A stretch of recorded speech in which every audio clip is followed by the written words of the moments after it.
I'm gotta get caught up.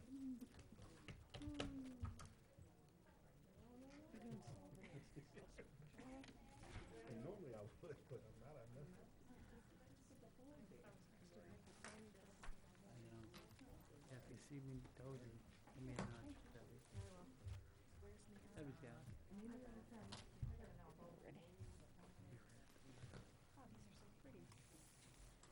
That's Diane with her riffing. We found out after. Yes, I it's was lovely.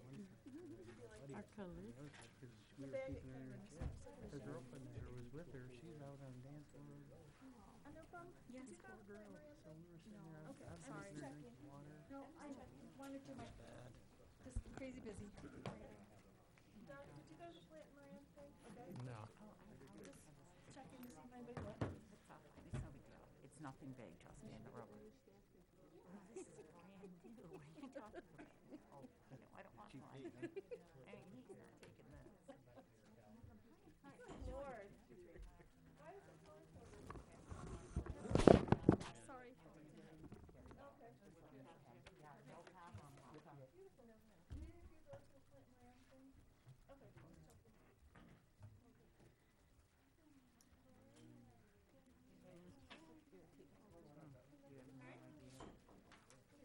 I got it. Thank you so much. The meeting's going to be starting in a minute, and this is just a reminder that if you want to make a citizen comment, you need to complete the form and get it in before the meeting starts.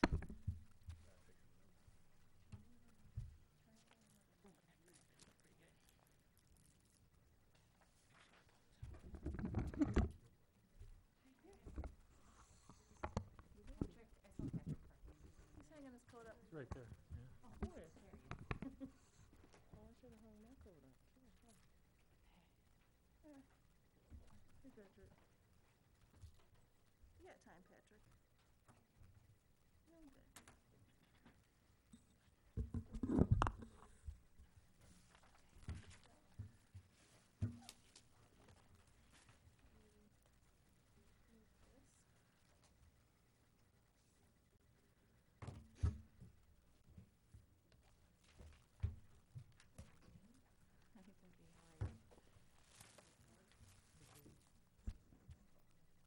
Everything's for the changes.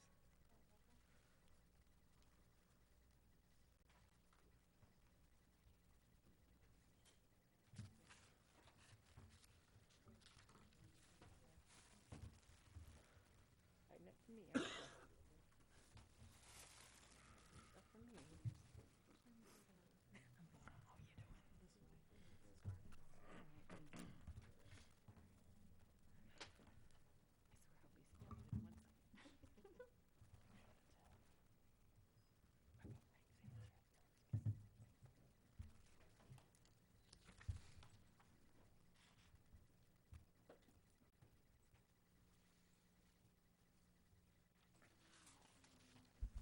All right, good evening. I'm going to call the meeting to order. It is 7:02.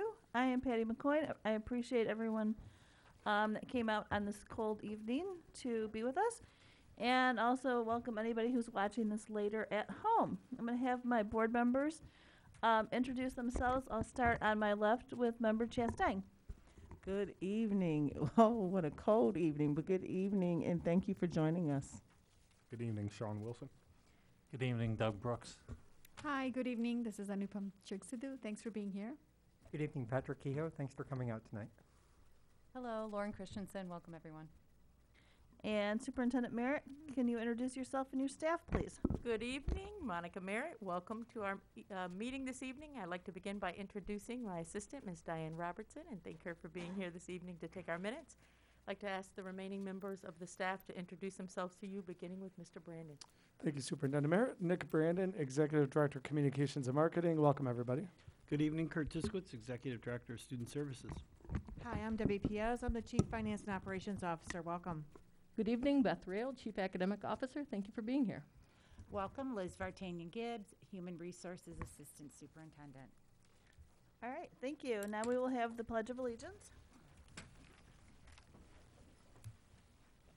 I pledge allegiance to the flag of the United States of America and to the republic for which it stands,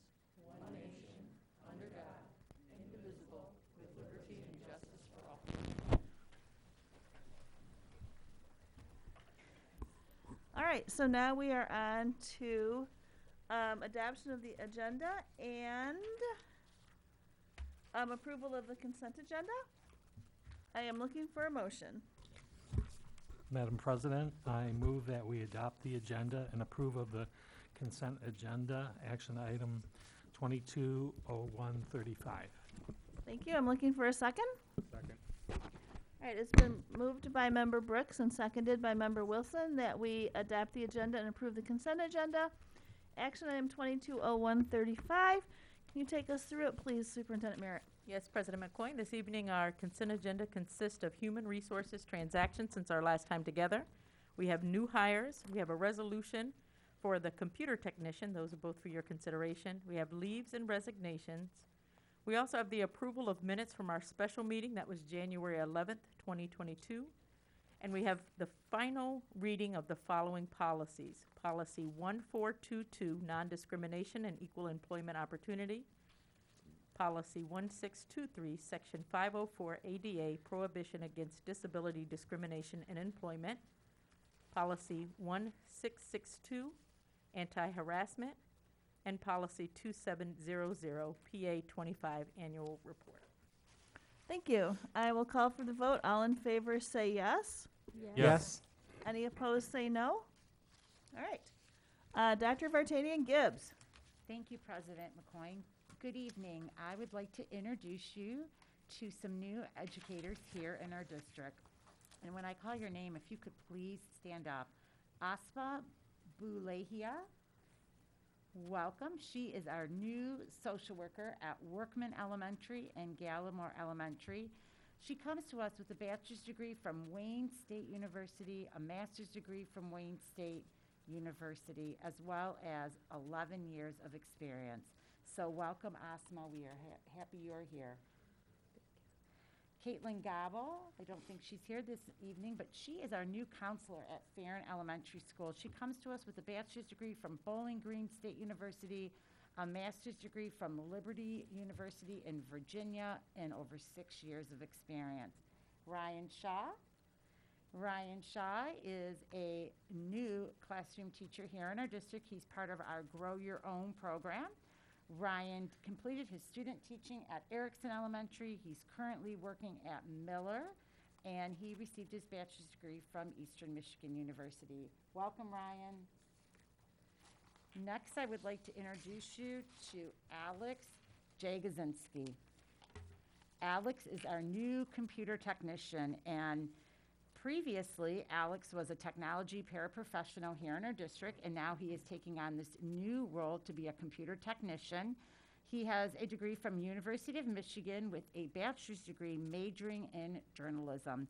He's completed an internship at a radio station. He was the associate producer, and he's also a disc jockey. So if anyone needs a disc jockey on the side, we can talk to Alex about that. So welcome, Alex. We are very thankful you're taking on this new position.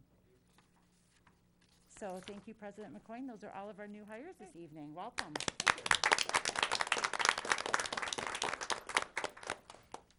Well, thank you so much, and thank you for choosing our school district. Next up, we have one of our favorite parts of the evening, which is celebrating success, and Member Sadhu will be doing this.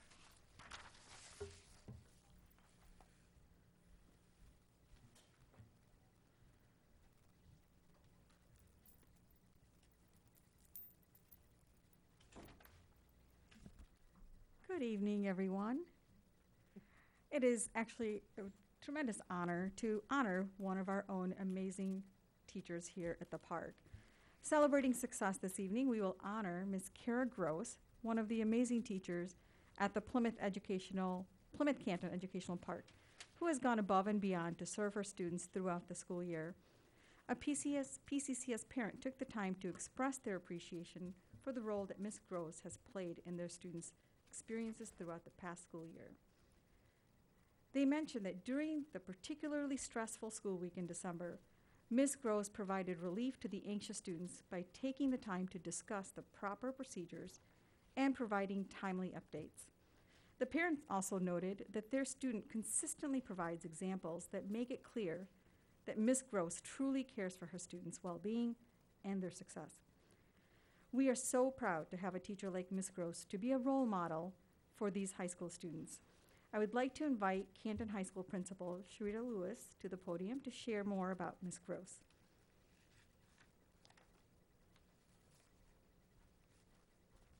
Good evening.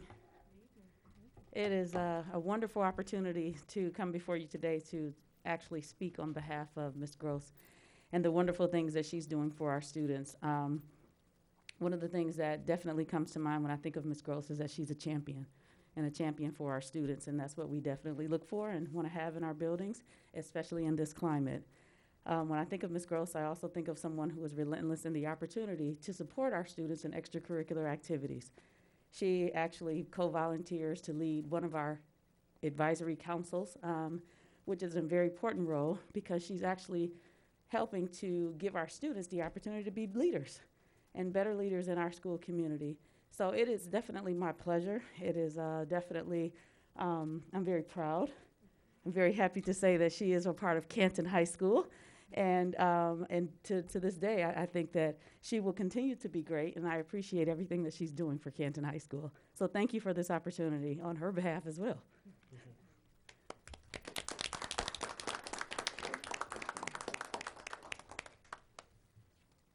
Thank you. On behalf of the Board of Education, I present Kara Gross with the Mary Beth Carroll Extra Miler Award for going the extra mile to provide a positive learning environment for her students.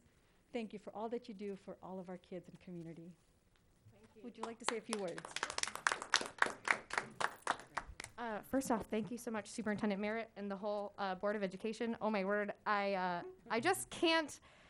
I want to make it clear, this is my first semester teaching here at Canton. So when I got this email, I was like, oh my gosh, it was wild. So anyway, the last time I was at a board meeting, I was being introduced by Ms. Vartanian Gibbs. So it's just so crazy. That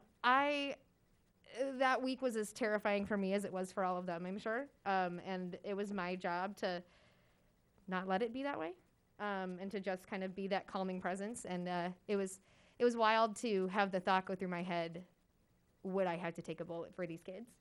And the answer was yes. So, I mean, it's just crazy to be in that situation, but to get this on top of it is just above and beyond anything I could ever imagine. So I would shake your hands if it wasn't a pandemic. But thank you so much. I appreciate it. Thank you. Thank you so much for everything that you do. You truly are a champion for our kids and our community. And I think I'd give you a hug if it wasn't a pandemic. But thank you. Thank you so much. All right, so now we are on to board committee reports and action. First up is the president's report.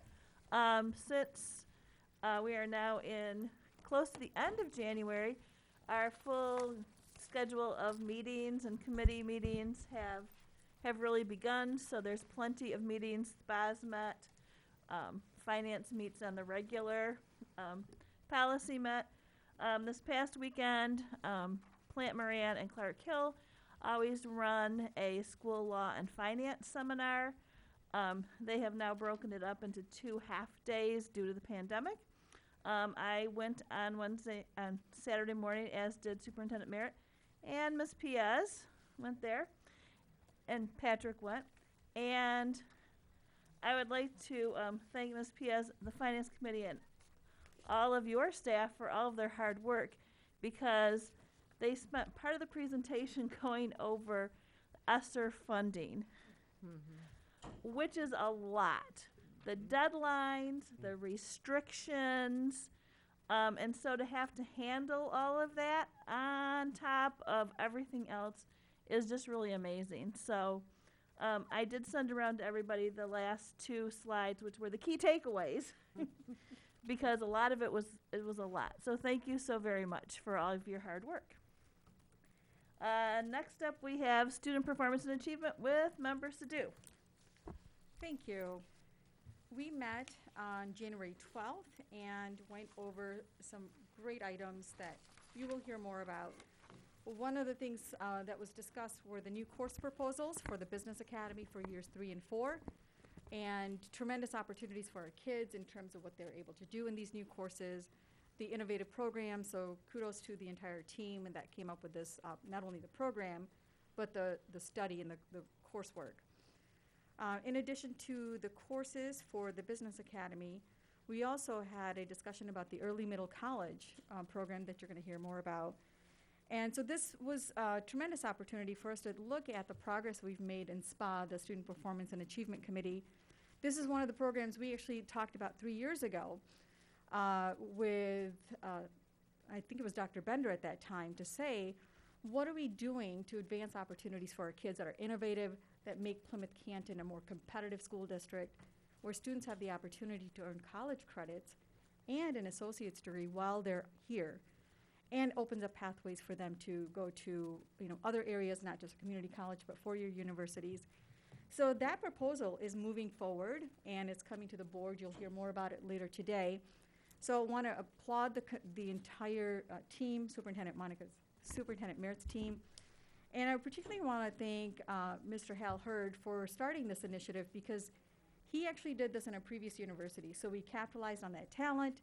He did some studies on what it looks like across the state, and Ms. Beth Rail took that and pushed it further. So I want to thank Ms. Rail for her team for advancing this work and bringing it forward. So it's a really great opportunity for us as a school district. This is something that we are so proud of, to be able to advance this kind of opportunity for our kids. So thank you for that. And we have our next meeting on February 2nd at 5 p.m. right here. All right, thank you. So next up is Policy Committee. We met tonight at 5:30 in the collaboration room. If anybody is interested in coming to our next meeting, that's where we meet. We discussed the educational and racial equity policy, which had been tabled from before. Lots of great work. Dr. Vartanian Gibbs and Dr. Lilly did a lot of work on this, and we really thank them for all of their hard work. So that will be coming back to the board next meeting, and discuss student records.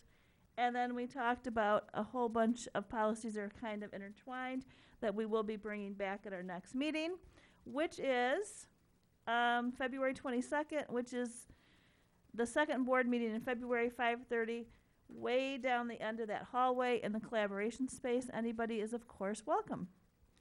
Next up, we have Finance and Operation with Member Kehoe. Thank you, Ms. McCoy.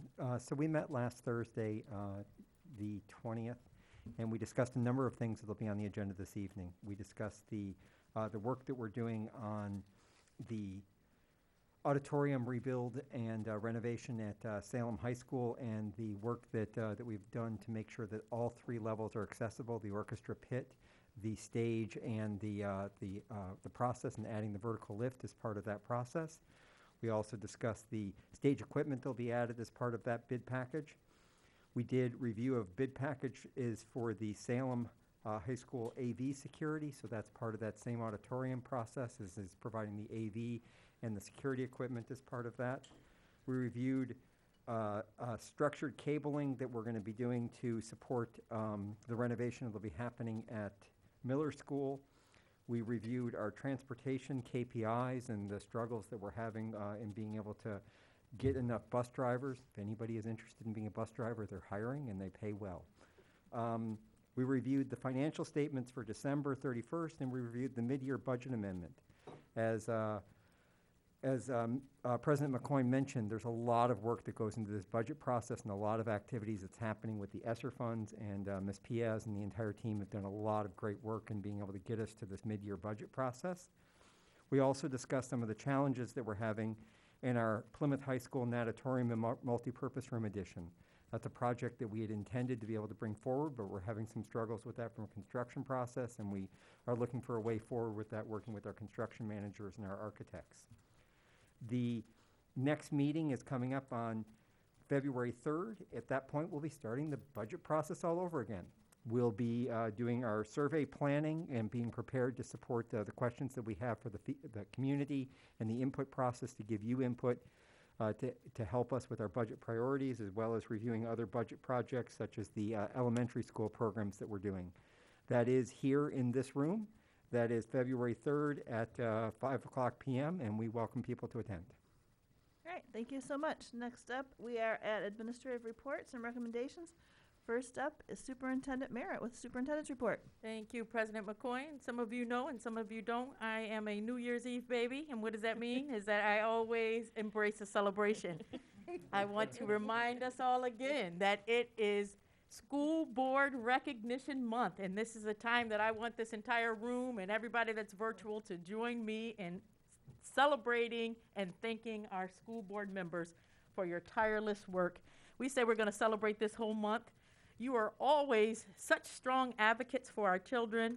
I believe that oftentimes you are blamed for challenges and things that oftentimes are not even in your lane, and you're still taking the blame. But rarely do people celebrate you for all of the victories. And as we're continuing to navigate this crazy year of COVID, we can't forget to continue to celebrate our victories, because you've led some amazing opportunities for our students here in this district. So as we celebrate you, as we celebrate public education this evening, on behalf of our entire P-CCS family, we want to offer you another little token of our appreciation. And everybody again, join me in celebrating and lifting up our school board. You continue to ensure that our students have the best environment to learn, prepare, and thrive. And so we thank you. And we thank Diane for helping to keep us color coordinated and reminding about the brand. So pretty. Yes. That is cute. All right, moving on, just a little bit of COVID. Another thing to celebrate, I will say. We've had our vaccination clinics. We had another very successful vaccination clinic and test pickup yesterday at Canton High School. Want to thank all the school nurses, led by our lead nurse, Patrice Williams, and the other staff who helped to support on site. To date, we have administered more than 1,975 vaccines during our 7 vaccination clinics. Yes. Wow. Yesterday, we distributed more than 1,000 test kits. We had more than 170 people yesterday in attendance for the vaccines. We do have another opportunity to pick up test kits, and this will be on Wednesday, February the 2nd, from 8:30 to 10 o'clock a.m. This pickup will be at Discovery Middle School. There's going to be an additional pickup on Wednesday, February the 9th, and these details will be shared next week with the official website. There's also social media outlets, and I believe the LPT and 3 podcast, as well as emails, and we've been utilizing our text function as well to get that information out. Just as a reminder, this Michigan Backpack Home Test Program, we applied as a school district with this program. The state of Michigan will give us 1 test kit. We're supposed to get 1 allocated for every student and every staff in the district. The test kit has 2 kits, two tests inside the kit. We asked for and were approved for 22,500. We have only received to date 9,444, so we were, with the leadership of Nurse Williams, just looking for ways that we can get these into the hands of people that are interested in picking these up, and so that's why the mass distribution. Unfortunately, when we look at the state and their supply, they've told us that we are on hold right now until we receive our next shipment, but we're still thankful for those tests that we have and just encourage those that are interested to pick those up. Continuing on in the vein of celebration, I think this is something when we talk about even later today, our dynamic plan and one of our goals to be recognized as a leader in innovation and providing opportunities for our students. Just want to acknowledge that we were recognized in U.S. and News and World Report, and the quality education that we're offered here in P-CCS on a daily basis, they really lifted us up for this. In mid-December, when U.S. News and World Report named 12 P-CCS elementary and middle schools to its 2021-22 Best Schools ranking list, we are so incredibly proud of our students and our staff for earning this national honor for our district. When you think about the Best Schools list in the U.S. News, the evaluators assess schools on students' proficiencies in mathematics and reading as measured by state assessment tests. Half of the ranking formula was the results themselves. The other half looked at the results in the context of socioeconomic demographics. The formula ensures that top-ranked schools are high-achieving ones that succeed in educating all students. So any schools receiving a Best Schools designation finished up in the top 30% of schools, not in Michigan, not locally, but in Michigan statewide, top 30%. So we have 12 of those. Pioneer, West, East, Discovery and Liberty were all named to the list alongside 7 elementary schools. Gallimore ranked second of the overall statewide elementary list. Overall, all elementary schools in the state of Michigan, topping the list of P-CCS honorees. We also have Smith, Isbister, Byrd, Tonda, Dotson, and Workman. They all joined Gallimore as Best Schools Award recipients. So again, we want to congratulate our entire school community for continuing to put P-CCS on the national stage. Please join me in a round of applause. Another thing to celebrate, let's call out our educators. Ann Espinoza, she won the Inspiring Educators Award. Her career as a teacher has been built around helping her students find their artistic voice. And that work hasn't gone unnoticed by her students. We always talk now about elevating student voice in our district. Our students really stepped up this time to provide this nomination for Ms. Espinoza. The competition asks students who completed in the Popular Arts Award program to nominate teachers who they believed had gone above and beyond in their arts education.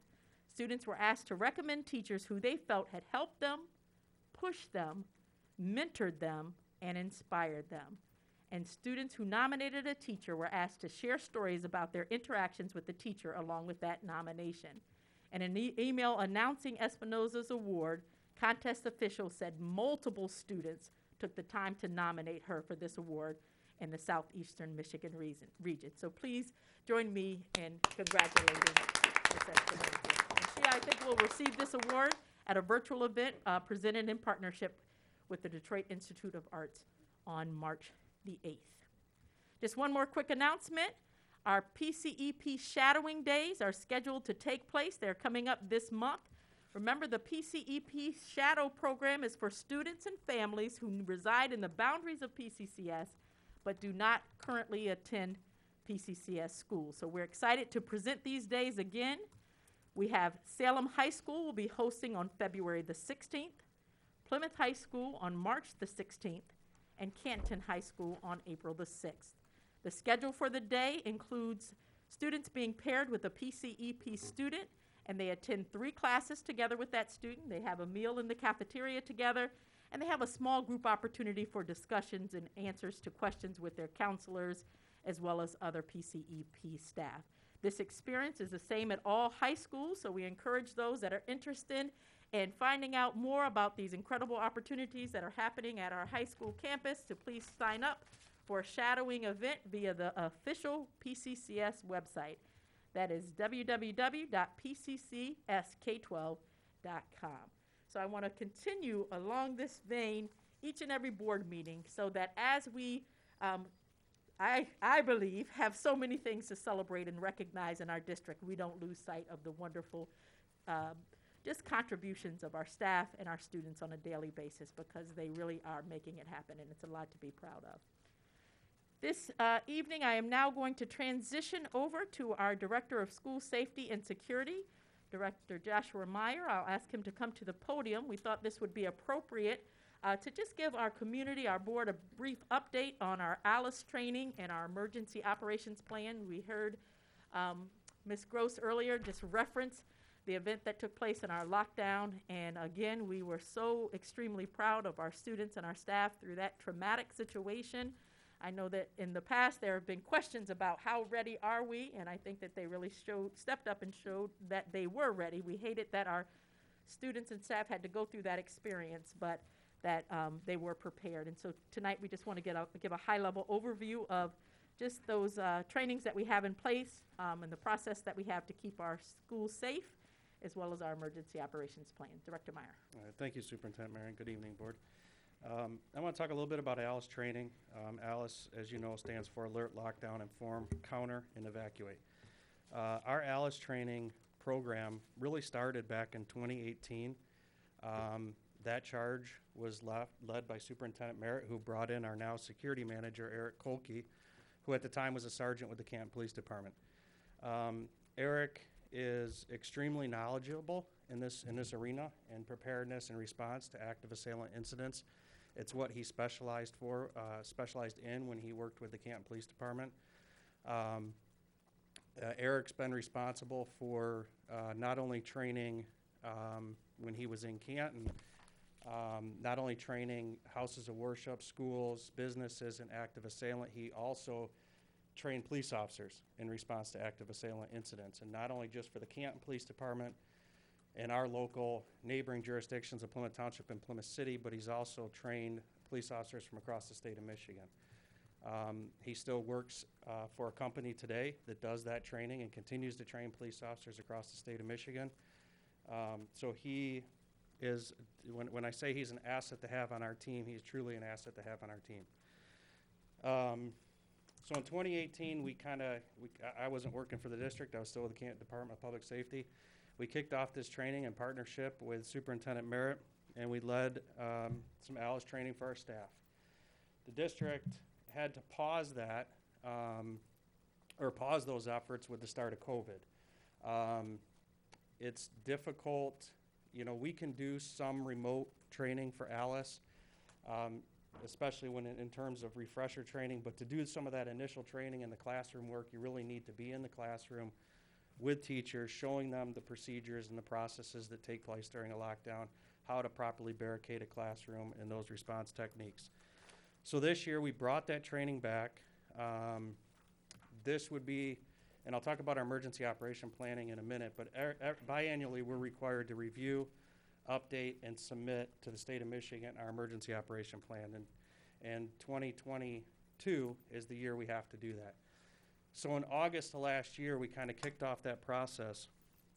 And part of that process is to bring back refresher training to all of our staff in terms of ALICE training and response to any type of emergency that's outlined within our emergency operations planning. So that not only includes that ALICE component, but it also includes visiting our school buildings, walking through that with administrators, going into classrooms, helping teachers understand that there's different opportunities or different ways that they can barricade a classroom or respond to these incidents. We started this process before the tragedy in Oxford occurred. We're now booked out into April for meetings at schools to do the refresher and then walkthroughs in the building and help them with that stuff. This year we provided training. We just got done providing training to all of our transportation personnel, which was not only how to handle a situation if there was an armed person on a bus, but also talking about what to do in an accident, what to do if there's a fire on the bus, what to do if you encounter a medical emergency on a bus. All those things were covered in the training with our transportation staff this past month. Going forward, some of the things we're going to do with ALICE, we're going to incorporate ALICE into all of our annual professional development training. So the goal going forward is when we bring staff back in August, we'll incorporate different pieces of the ALICE training and emergency operations planning training for our staff. When we hire new people into the district, we're working with HR so that within their first 90 days of employment, they'll have ALICE training. What else are we doing here? The most important thing, and this is, we got some criticism. So when we had the lockdown on the 9th, we came back on January 3rd and we provided ALICE training to PSEP, all of our PSEP staff. That was done also to do a debrief of the incident with staff and talk about, answer some of their questions as they were coming back into in-person learning and be able to provide a debrief of the incident. The second piece of that was for students to come back, and then staff would provide them with some training as to what the expectation for a student is during a lockdown.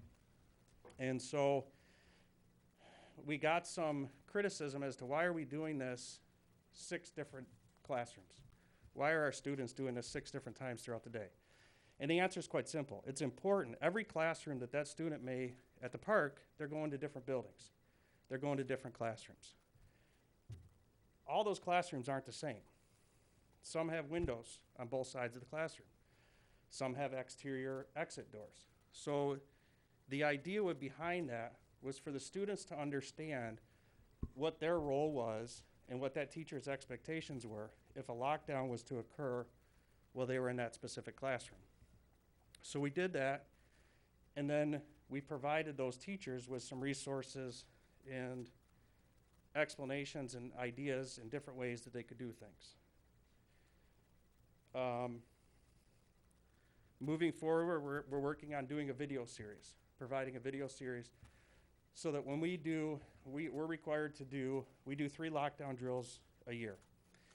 And one of the teacher should be working on talking about barricading and doing those things with students. So what we're gonna do, and going forward, Eric and I are working on is doing a video series where we're gonna work with Nick and his team to provide that video series so that when we do a lockdown drill, there will be different things that we'll talk about in those video series that will be able to help our students understand their role and what the expectation is of them in a lockdown. Kind of transitioning into our emergency operation plans. As the board knows, this is a really large encompassing document that talks about how the district would respond to all types of emergencies throughout the district. It's required of us biannually to review that. And what's specifically required by the state of Michigan is that we review that with at least one law enforcement agency within our school district. So this year, we fall upon that requirement. We're reviewing ours not just with one law enforcement, but we're reviewing it with all 3 agencies that have jurisdiction over our school district.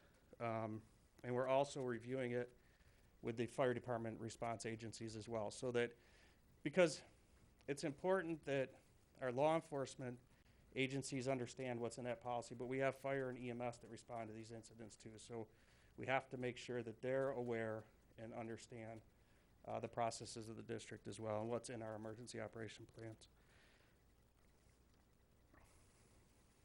This past summer, we created a template. So each building, so we have an overarching, larger encompassing emergency operations plan which covers the entire district. And then each school building is required to have their own emergency operations plan. And so when I came to the district, it was challenging because every building administrator wrote these plans differently. So when I looked at these plans, I'm like, if we're having an emergency and I need to know where we're gonna stage resources, I need to know where to go in that document quickly. And it was very difficult to find that when we have 26 buildings and they're all different. So we designed a template, and in August we sent out a newsletter to all of our building administrators from the Safety Security Department, and we included that template. So now when they do their annual emergency operation plan updates, it's simply they fill in the blanks on the template. So they're gonna put in their staging areas, which we help them with. And we guide them and provide that information and work with them as to what information should go in there and answer their questions. So ultimately, that will give us a better response capability when an incident happens because we'll be able to quickly find that information.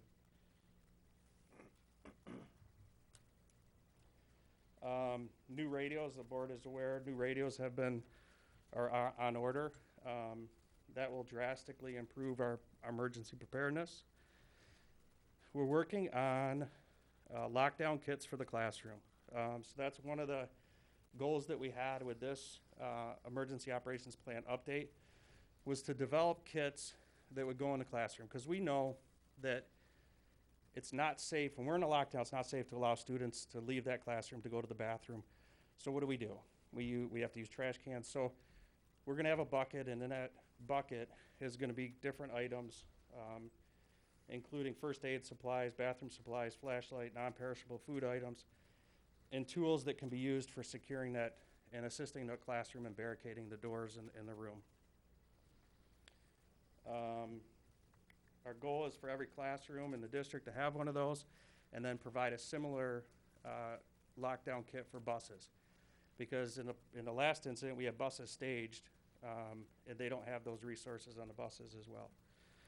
And then finally, one of the other updates is that we're building a lockdown, what we're gonna call, this was one of the lessons learned from December 9th, is we're gonna build a lockdown kit for each building. In that kit, right now we have maps of the buildings. But when you have an overwhelmingly large law enforcement response, I can tell a group of law enforcement officers to go to CPOD at Plymouth, and I know what that means. But they're looking at this map and they're going, okay, I see CPOD, but where am I? How do I get there? And once they get to CPOD, where do they go next? So what we're doing, Eric and I, is we're taking the floor plan, without giving too much detail, but we're taking the floor plan of every building and we're dividing those floor plans into sectors. Those sectors will be color-coded and they'll be assigned. In that lockdown kit will be kits for those law enforcement response teams, which will be those maps in sectored locations. So it'll kind of say, you're here, we need you to search red sector, or that's your assignment is to go to red sector. Here's a set of keys and the information you need for red sector. And so whoever is in charge of that search team or in charge of that team would be provided that kit for the duration of that incident. So a lot of work. A lot of work is going into this emergency operation plan revisions and trying to make our schools safe. The one thing that I would be remiss if I didn't say, post-Oxford, prior to December 9th, I had a lot of calls from staff members. We're not prepared for an incident like Oxford. We don't train enough, we don't know enough. And they proved to us on December 9th that they are prepared, because the way our staff and our students responded was exceptional. Absolutely exceptional. So. All right. So if any of the board members have any questions to Director Meyer just about our ALICE training or emergency operating plans, we just thought that this was appropriate to kind of give you an update as to where we are and give you an opportunity to ask any questions that you may have. Member Wilson? So you answered a couple of the questions I had, which were, what were some of the lessons learned? So it sounds like you're really addressing those lessons learned with the lockdown kits, which is fantastic. Are there currently any resources or trainings for parents? So as I was sitting outside of the school, you just saw parents really kind of going to each other, trying to figure out how to be helpful, how to, get information, things of that nature. So I know part of that is communication, which I think the district did a good job of communicating with the parents. But overall, are there resources for the parents to help them understand what to expect during something like this, or even as much of a training for them as well? Yeah, that's a great question, and the answer is yes and no. Yes, you can go on Google or online and you can find videos or resources, but they're not specific to our district. And you can look at ALICE and it can tell you what the purpose of ALICE is, but that, each school district is going to cater or tailor those things specific to our district. And we've got a unique situation. We got a high school campus, 3 high schools, over 6,000 students. That's a large undertaking to lock that 13-acre campus down. So one of the things we're working on with Superintendent Merritt, we're having discussed is maybe utilizing those video series, or in the future having a town hall style meeting or some sort of meeting with parents where Eric, myself, and the leadership team can discuss what is a parent's role during a lockdown. What should you expect during a lockdown? I'm a parent, and I know what parents were thinking that day. I felt the same way. And I had a lot of information, but there's still a lot of uneasiness that parents are going to feel. And I can walk outside and say, your child is safe, but until they have that child at their home, it's a different story. And so we are looking at those options, video series, or even looking at a town hall meeting or options to where we can provide some of that information. It's tough because we can't divulge publicly what our response to these incidents is going to be, for obvious reasons. We don't want the wrong people to have that information. And so a lot of times, some of the information that parents want, we're just not able to give in the midst of an incident. And I understand that. I understand that as a parent that's difficult. I also want to say we were really encouraged by a group of parents that approached us about the creation of a parent coalition for safety. So really saying, hey, we want to in a proactive stance say, what can we do as a school community to help educate? And the big piece right now that we're just all dealing with is social media. It was a great tool, but has now turned to so destructive for our young people, and has been the source of over 30 threats that had to be investigated, and a couple that shut down our schools even over this time period. And so working with the parents and making a connection with them to try to get really some ideas. They're coming up with a vision of what that looks like to really partner with us and maybe help with the education of parents and doing other resources and bringing some more resources to the community to really help this effort as well. That would be fantastic. And thank you for all your hard work on this. Really appreciate it. Member Brooks? I was just, want to thank you for all the work that you've done for it, and I'm just curious to see if we're gonna, if there's a way that we can ensure, what can I say, the parent, all the parents that have students in here, if there's a way to get the word to them that we do have a plan, and they shouldn't be afraid that, you know, like, to send their kids to school, because a lot of parents are like that. Well, you know, I hear something and I'm not going to send my kids to school because of it. So if we have the appropriate way of communicating to all of our families in the district, to make sure that they understand that and they can trust us that we have plans in order to make their kids safe. Yeah, and that's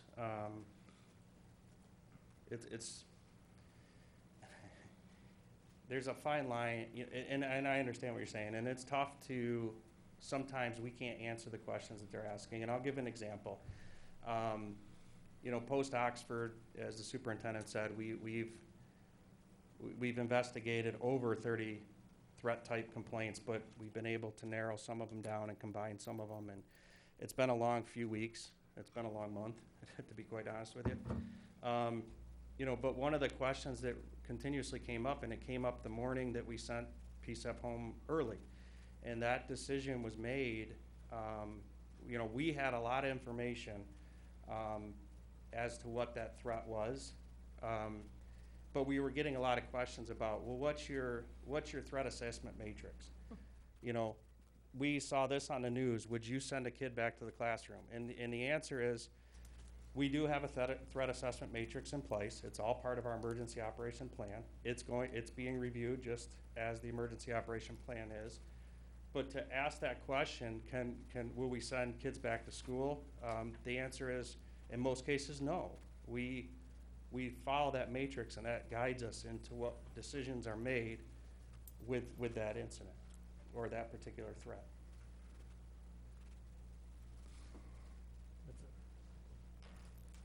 Member Christensen? I just want to echo my other, fellow board members' sentiments. Thank you so much for all the hard work you're doing. This is a very serious topic, and we're here, all because we want our students to be safe, and we believe in public education and the value there. And so your work and your team's work is integral to all this. So thank you, thank you, thank you. We spoke a lot about ALICE training, and I think the lens of kind of our secondary ed, thinking from kind of the elementary lens and the elementary teachers and how that disseminates down to our kind of younger learners. I'm assuming, or maybe my question is, are we catering that to be more age appropriate for that level? Absolutely. Okay. Yeah, absolutely. We have to scale those presentations based on the audience. Yeah. And so when we have these discussions with high school aged kids, what's appropriate to discuss with them isn't necessarily appropriate to discuss with an elementary school student, nor would they even understand some of what's being asked of them. And so at the elementary school, a lot of it is, when you talk about barricading a room, you make it a game for them because that's something that they understand. And so you utilize that to help guide those discussions and work through those discussions with the younger, or make it age appropriate. Thank you. Member Chastain? Yeah, probably a comment, a question, and a suggestion. First and foremost, thank you so much for the work that you do, really for the district. I can honestly say that I am honored to serve in our district. because our district is so unique. And I'm speaking from the perspective now as a parent with a high schooler. You know, on that 13 acres, 3 high schools, 6,000 plus students. And my son has talked to me in great depth about his fear. Not about being in a classroom and barricaded, but if an active shooter happens when they're changing classes. And so Alice talks and teaches them how to be safe when they're in a classroom, in a building. But what happens when he's walking from Plymouth to Canton? And how much of that training speaks to that is a concern of his and mine as a parent. And then when we talk about training our teachers and then sharing information with parents, we have to also consider, particularly when we're talking about high school age students, to maybe have a town hall for them. Not after a shooting, but before. To let them know how to be safe and not to just make it just the teacher's responsibility in a classroom during a specific day for a specific training, but possibly have a town hall for our teens and let them come together and talk about their concerns before a shooting, before a tragedy. And so, yeah, I think if I had any concerns, it's that I don't know enough about what happens and what our kids are told if they are walking from a high school to another high school and there's an active shooter. Yeah, so again, it's not that you can go in detail right now. I can assure you we have response plans in place for if a lockdown were to occur on a walking path. Now, we haven't done it since I've been in the district, but we have done lockdowns during passing time. Eric and I are working on, so part of that January 3rd training is we had a lot of discussion.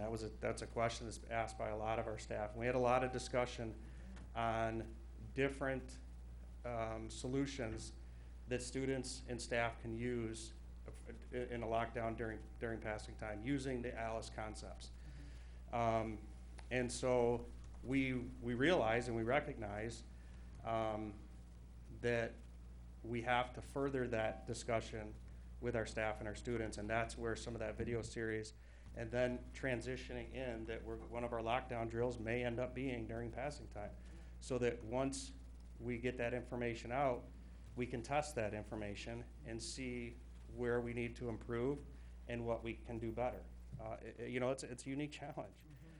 There's no doubt about it, but that's why we have a big 3-ring binder emergency response plan, and work through those and have those plans in place. Thank you. Member Kehoe. So, Director Meyer, again, I want to thank you, as the other board members have, for this presentation and the thoughtful approach that you've brought to this process, you and the whole team. I'm very pleased to hear a lot of the things you've talked about, and you've addressed a lot of the questions, and the fellow board members have also brought up great questions and feedback as well. The thing I'd emphasize is on the parents, you know, helping them to understand the situations. You know, just in looking and talking to my friends and the people that I know, their first response is when they hear about these things, and they hear about them sometimes before even the teachers or the administration does, is they go to the school. Yeah. And I think that we need to make sure that we provide the right guidance for parents and processes in that, because that natural instinct sometimes could inhibit us in having the appropriate emergency response by having too much traffic, too many cars, too many parents there.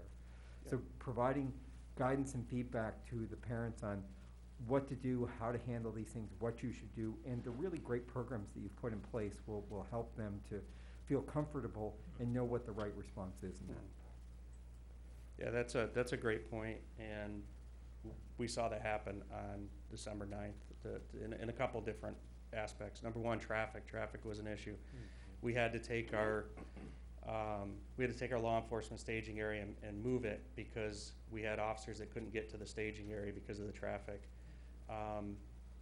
And then there's the cell phone usage. So we, as responders, are relying on cell phone communication. We're relying on being able to utilize that during an emergency. And there were times during this incident that the cell towers were so overwhelmed because of the text messages and phone calls that we, as you know, I say we as responders, we in conjunction with the first responders, were having difficulties sending communications or using cell phone technology because of that cell tower, the amount of use going on those cell towers. So that's one of the things that we talk about with students. And we talked about it as a leadership team and getting those communications out, and we heard that from parents. Why did I hear from my child they were in lockdown before I heard from the school? Well, that's inevitably probably always going to happen because that kid can send a text message much faster than we can get out a robocall or a message in the proper channels. But what we try to emphasize is, it's tough because there's a balance. Cell phone and a student using a cell phone during a lockdown to notify their parents, hey, they're okay. As a parent, I would probably never tell a student not to do that. But on the same hand, you have to be careful because a lot of these apps, Snapchat has the ability to track. If you and I are on Snapchat, I can have the ability to know where you are. So if we have in a situation where there's somebody looking to commit an act of violence on a specific person, using that cell phone can identify where they're at within that building or within that school. And so we for a lot of reasons, we suggest limit that cell phone use during a lockdown. But that's one of the hazards in it. So helping to educate the community on the challenges and what things they should use. Maybe a simple text message is okay, but not a Snapchat or a Facebook Live video or something like that. Whatever the right things are, providing the guidance for people in that process would be helpful. And I know that you guys are working on it and you've articulated that. I think that as Member Wilson and others have brought up, bringing the parents into this process and helping them to understand the great work that's going on and what they can do to help is a good step. Okay. Member Sadhu? Yeah, so again, like everyone's saying, thank you for your leadership. I've said this privately to Superintendent Merritt, that I was so impressed and just grateful for your leadership and the ongoing communication that you provided, the district provided to the parents. Half of us had our kids in those buildings. And the heaviness that comes with a conversation like this, as an adult, I have a hard time. I can't imagine what our kids are going through. And so that's one of the things I struggle with, is how do we help our kids process this? Not just learn about Alice, but process this. And to Member Chastang's point, inviting them to a conversation is a great idea. But I want to acknowledge the heaviness and the trauma and the anxiety that our kids go through. Not all, some. Some may go through it later. We just don't know the impact that this is having on them. I don't have the answers, but I'm grateful that you all are here to guide us through this process, because this is difficult for every school district, especially after what we saw, the reality, what it could be. So we were lucky, we all got our kids home that day safely. And after talking to some of the kids in my neighborhood, some were shaken to the point where they were literally shaking and just saying, I don't know what to do, I don't know how to process this. And so one of the things I asked Superintendent Merritt was, is there some way of having some conversations with social workers or mental health professionals that can help kids process all of this kind of heaviness? And then the other piece is, and I think people are mentioning it here, just some basic awareness for parents just to understand what Alice is. And I'm wondering if there's, with the communications department, if a flyer or a little pamphlet can go home in multiple languages just to say the district is engaging and is prepared with this kind of training. Here's what Alice is. Because people have asked us as board members, what is the district doing? We say Alice. Well, what is Alice? I don't think I could tell you what all of the ALICE acronym stands for right off the bat. But if we could just communicate with parents and just a simple language flyer or pamphlet to say, here's the protocol that we're using, because in the state of Michigan, there's a couple of different protocols you could use for lockdowns, but we're using Alice. Here's what it is. We cannot share the details of what that program entails, but do know that we have plans, but teachers are being trained, kids are going to get awareness. And like I said, there's just no easy solution to this, but I want to just thank you all for engaging in this this heavy lifting here for our kids and our community. I mean, this is impacting families, community members, parents, educators. I mean, you think about what educators had to go through that day. So their level of anxiety and stress has got to be acknowledged. So thank you for that. Yeah, I think, and I may have, I don't know if I said it, but we are post December 9th meeting with the agencies. We're debriefing this lockdown with the agencies that responded. We're debriefing it internally. We're having conversations with PSEP principals. And the idea is to look at what went right, but importantly look at what could have, you know, I will never say what went wrong, because I think by and large, our staff did a phenomenal job and our students did a phenomenal job, but how can we be better? Because I have a continuous improvement model. I want to always find a way to get better. And I think if we approach it from that avenue and we say, this went good, but how can we do it better next time? And how can we, what can we learn from it? What can we take away from it? You know, lockdown kits and things like that were takeaways.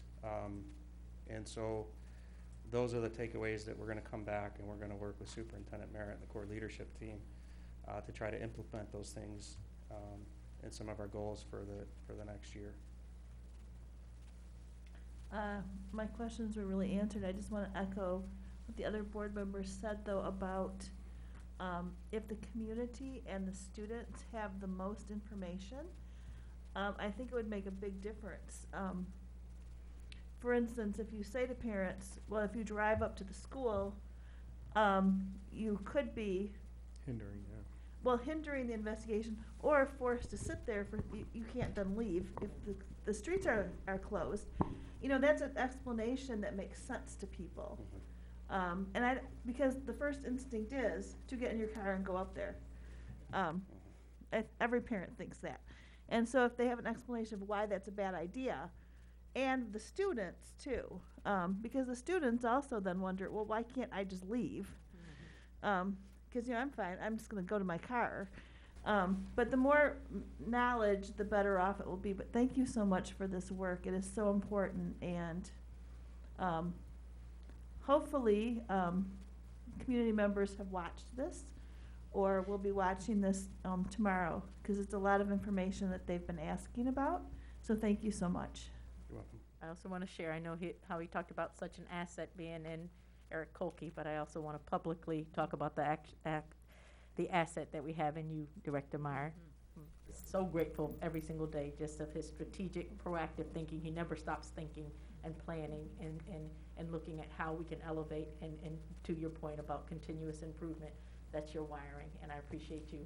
And I feel secure with you leading our safety team, so thank you so much. Thank you.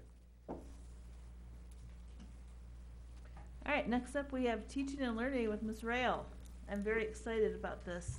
Ms. Rail, before you start, can I just add one other piece that I neglected to mention in my SPA report about the early middle college? And please forgive me, Mr. Ruggiero, I failed to mention the leadership that Mr. Frank Ruggiero has provided to the Business Academy and the early middle college dual enrollment programs. I mean, your leadership and contributions have been invaluable. So I apologize for not mentioning that earlier, but you are one of those amazing quiet forces that do so much work and you need to be acknowledged for that. So thank you for that. And Frank will be joining us in this presentation, so thank you for that lead-in. So, as member Sidhu talked about earlier, this has been one of those kind of interrupted plannings, right? So as we talk about unfinished instruction, unfinished planning happens at times too. So Dr. Bender began this process prior to my tenure here at P-CCS. And 2.5 years ago when I came here, Superintendent Merritt met with me, and one of the things we talked about was innovation and innovative programmings, and this is one of those aspects of innovative programming that we began the discussion on at the time. So I met with Frank, and Frank and I, along with Hal, have done extensive planning over the last couple of years. Even though the pandemic hit, planning did not stop. It did slow a bit. but I'm going to share with you where we are in the journey and take you along with us. So, as we talk about early middle college, if you'll go to the next slide, Mr. Brandon. Oh, we got it. I'll go to the next slide.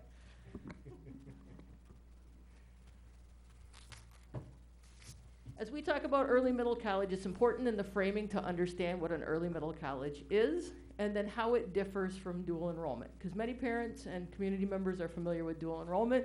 But let's talk about early middle college. An early middle college is an MDE-approved 5-year program of study. So you think about our traditional students go 4 years of high school. This is an extension to a 5th-year program.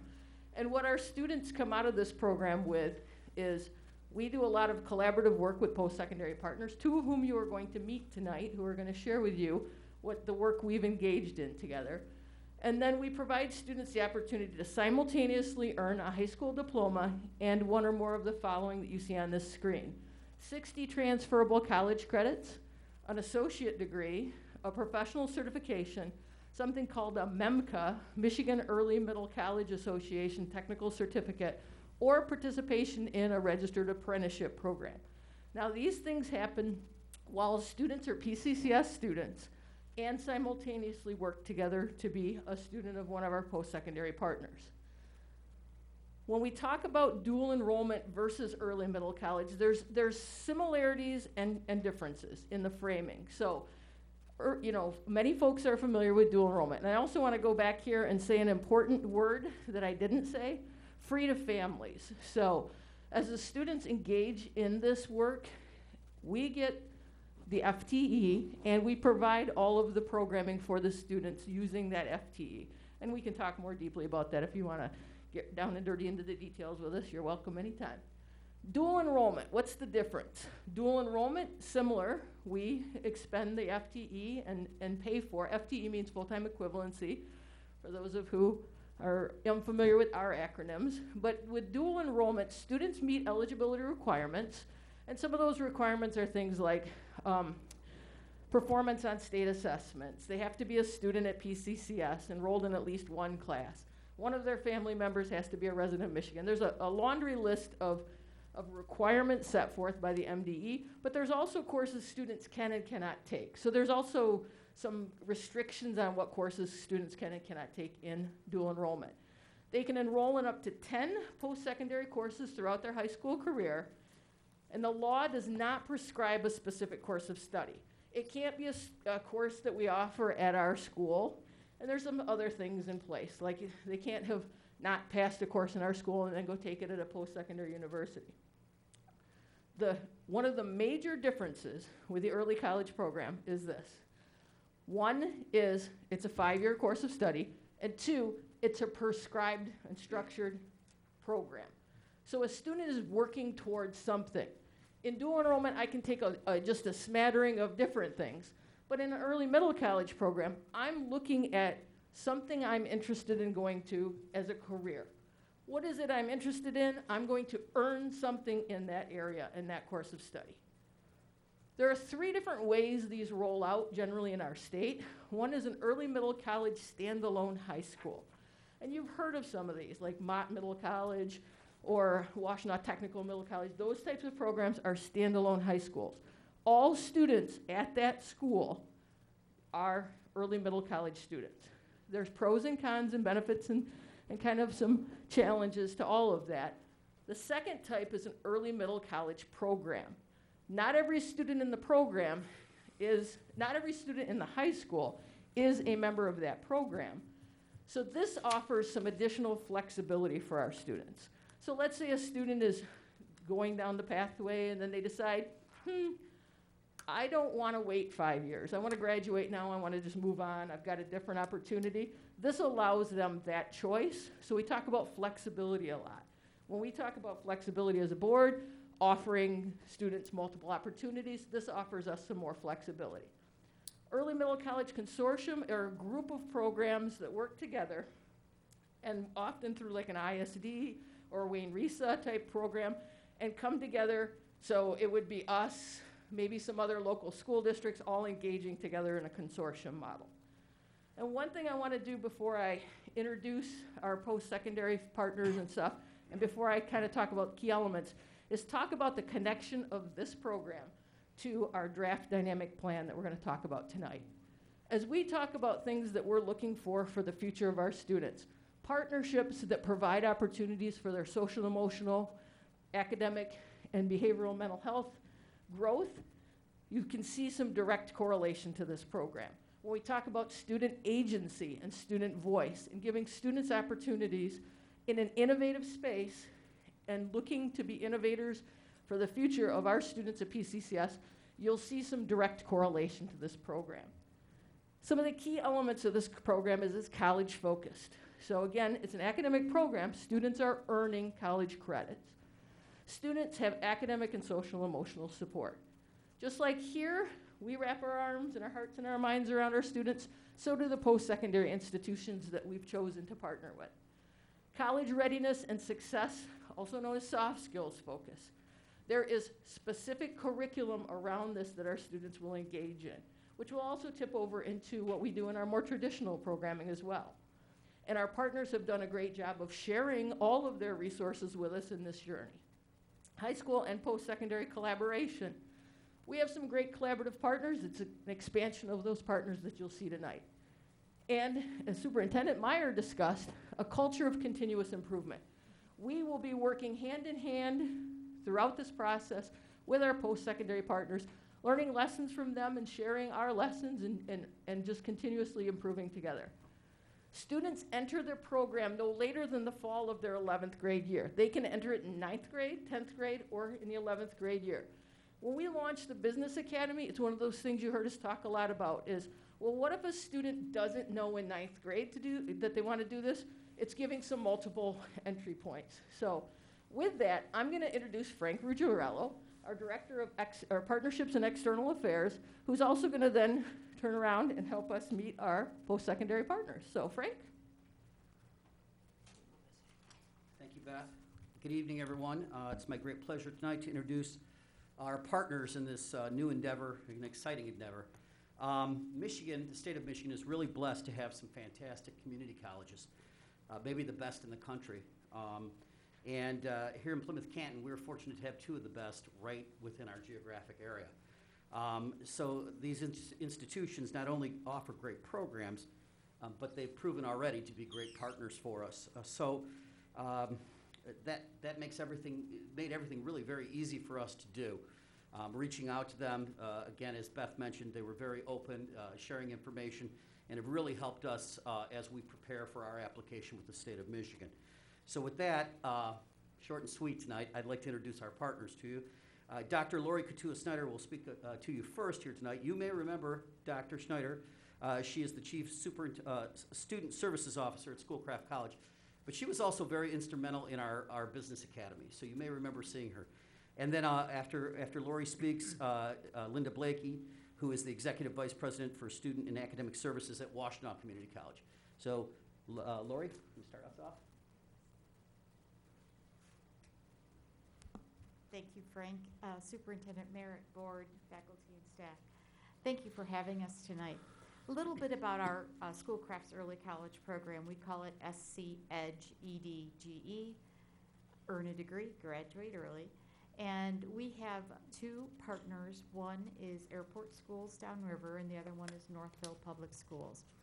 And our program is a structured cohort where students begin in the 10th grade, end in the 13th year, and they earn an associate in applied science in one of three majors.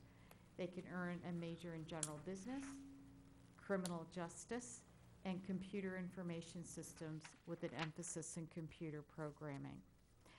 I see this as a great extension of our existing partnership with P-CCS and the Business Academy. When we started that Business Academy, and applause to the instructors who created the courses that will not only articulate with Schoolcraft College, but in a meeting, I'm sure you remember, Wayne State was sitting there, and they decided, well, we'll accept those articulated courses too. In higher ed, that never happens. So this is a really great opportunity for your students. But that's how I see the early college for P-CCS. It's just another great extension and another opportunity for your students to earn a credential to continue learning in high school and learning in college. Thank you.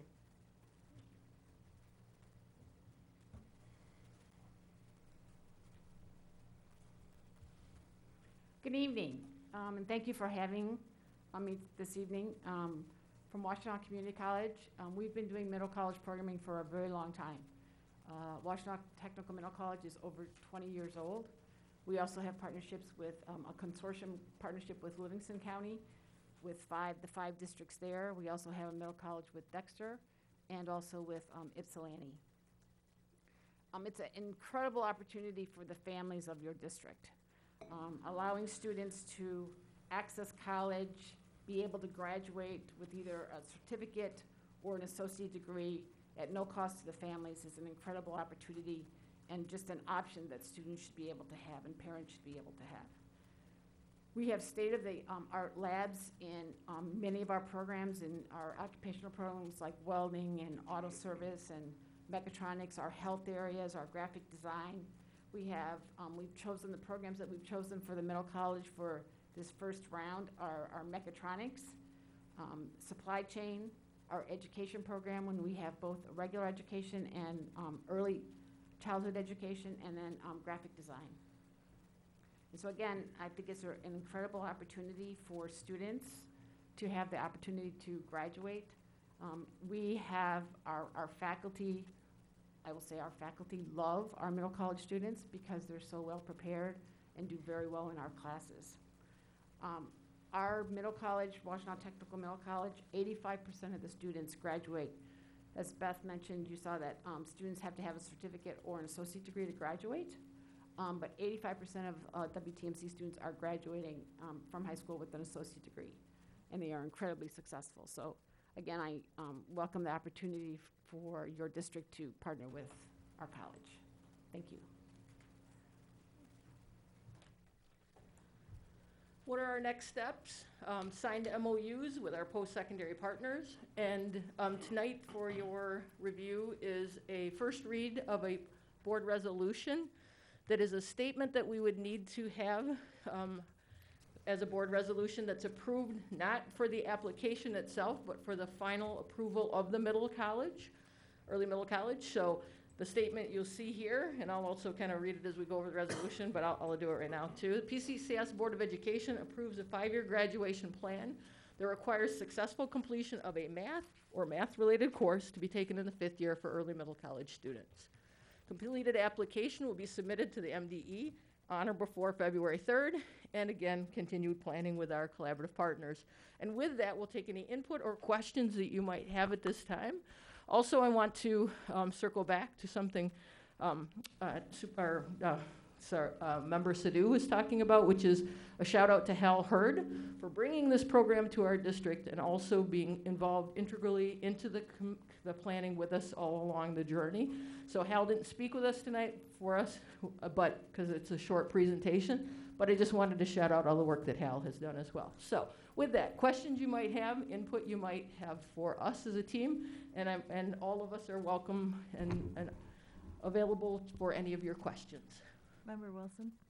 Yeah, no questions. Just want to commend you. I love the enthusiasm. I definitely see what a tremendous opportunity this is for our students and our families, and really appreciate the work. Sounds like it's been a long road to get here. A lot of people have contributed, and just want to commend you for bringing this forward, and really excited to see it implemented. Member Brooks? Yeah, I just want to thanks for all the work that you're doing towards this. It's great. I think it's really great that the community colleges or the 2-year schools meld with high school, and that I can remember back when I took one class that was the exact class I took in high school. So and I had to get credit for both of them. So this kind of study is much better because you only take the one class, and it's like you're reducing the 2-year education to 1 year, and you're increasing high school to get more education in what you want to do. And I really believe it'll help people really get settled in their mind what they want to do at the end of 5 years, because it's not like a real long commitment, like 4 or 6 years, but you can still get a good education and still get a job out there with that much education. And the other comment I'd like to make is I'm really glad to see the colleges, the two-year colleges, expand their ability to offer and not rush kids into for 2 years, because you can take classes, you can stretch it out longer. So you can take a 2-year school and make it into a 4-year, so you can tailor it to your work. Because if you have a job, it's really hard to go to school during the day and then just work to get to afford it. So I'm glad that they're changing a lot nowadays. Back when I went to school, it was like 2 years and then you're out and then you have to find a job. Now you can work and go to school and learn as you work. And my daughter's doing that right now, and it's working out great for her. So thanks. Thank you. One of the things that the early middle college was built on was the premise of helping support first-generation college students much more effectively, and helping provide wraparound services and support for those students who don't necessarily always have the partnership behind the scenes to help them get through programming that's unfamiliar maybe to a family. Member Chastain? This is so exciting. We like it is. I'm really excited about it. The only, I think, down part is my son is going into his senior year. And I just want to know, since it's planning, is there anything in the works for seniors? Is there a catch-up clause, is what she's wondering. Is there a catch-up opportunity? But I'm just so delighted. I'm looking forward to it, and looking at the metrics and evaluating its success over time and just watching it grow. And as we lean into it, making sure that those first-generation students really get a chance to access this. So I'm just delighted and just pleased. Member Christensen? Yeah, I have no questions, but I also agree. This is really exciting. I think this is another kind of opportunity for our students who may not necessarily be college ready, that we can wrap around, support them to get more prepared for life outside of P-CCS. So I applaud you in all your efforts that you've done. So thank you very much. Thanks. Member Kehoe? Great program, super excited about it. The question on the finances. I'm sure it was discussed in the process. You mentioned that the district gets an FTE. How do the colleges get supported in this process? Is the district paying them? Yes, we pay tuition and fees to the post-secondary institutions through the FTE that we get from the state of Michigan. Okay, and at the same rate, or is it, I'm just looking at how this works out in terms of the cost for the process, because it's certainly, if it is an investment, that's okay, but I just want to understand how it works. So I can give you far more detailed if you want to sit down with me. I know probably everybody sitting at this table doesn't want to hear it to this level, but you're welcome to come and I can kind of walk you through how the programming looks. We'll have a follow-up conversation on it. But yes, it works throughout the programming. Under our FTE and throughout the programming, there's things that we layer on top to help support our young people too, but it's covered under multiple ways through our current FTE, and then obviously if we have a student who has some specialized needs, then we have other funding that helps support those students and stuff. But that's fine. Yeah. I'll get the details. Excited about the program. Excited about our partners. It's gonna be a great opportunity. Good. Thanks. Member Sadhu? Again, thank you for this tremendous work. I want to thank Superintendent Merritt for your leadership and having your team go out and investigate and start this up and come up with a resolution for the board to act on. And when you think about access to college credits and cost savings, especially when college is so unaffordable for many families, and particularly for our first-generation college students. This is just such a tremendous opportunity for our community as a school district, and I think about not just our families, but our community overall, just to think about the the number of students that we are impacting through this opportunity. What I'd love to hear at some point is have some of those students come back and share their stories. And I've had the opportunity to do that at my other work, go around the state and listen to students who've gone through this program. And you just listen and you get chills because of the impact that we have on students through these kind of programs. So remember, Kehoe, it's an investment in our kids. And I'm on they're- board. I'm trying to make sure that we're planning for the budget. And so we did talk about the budget, we talked about the investment in teacher training, and there's a lot of work I think the team is continuing to do.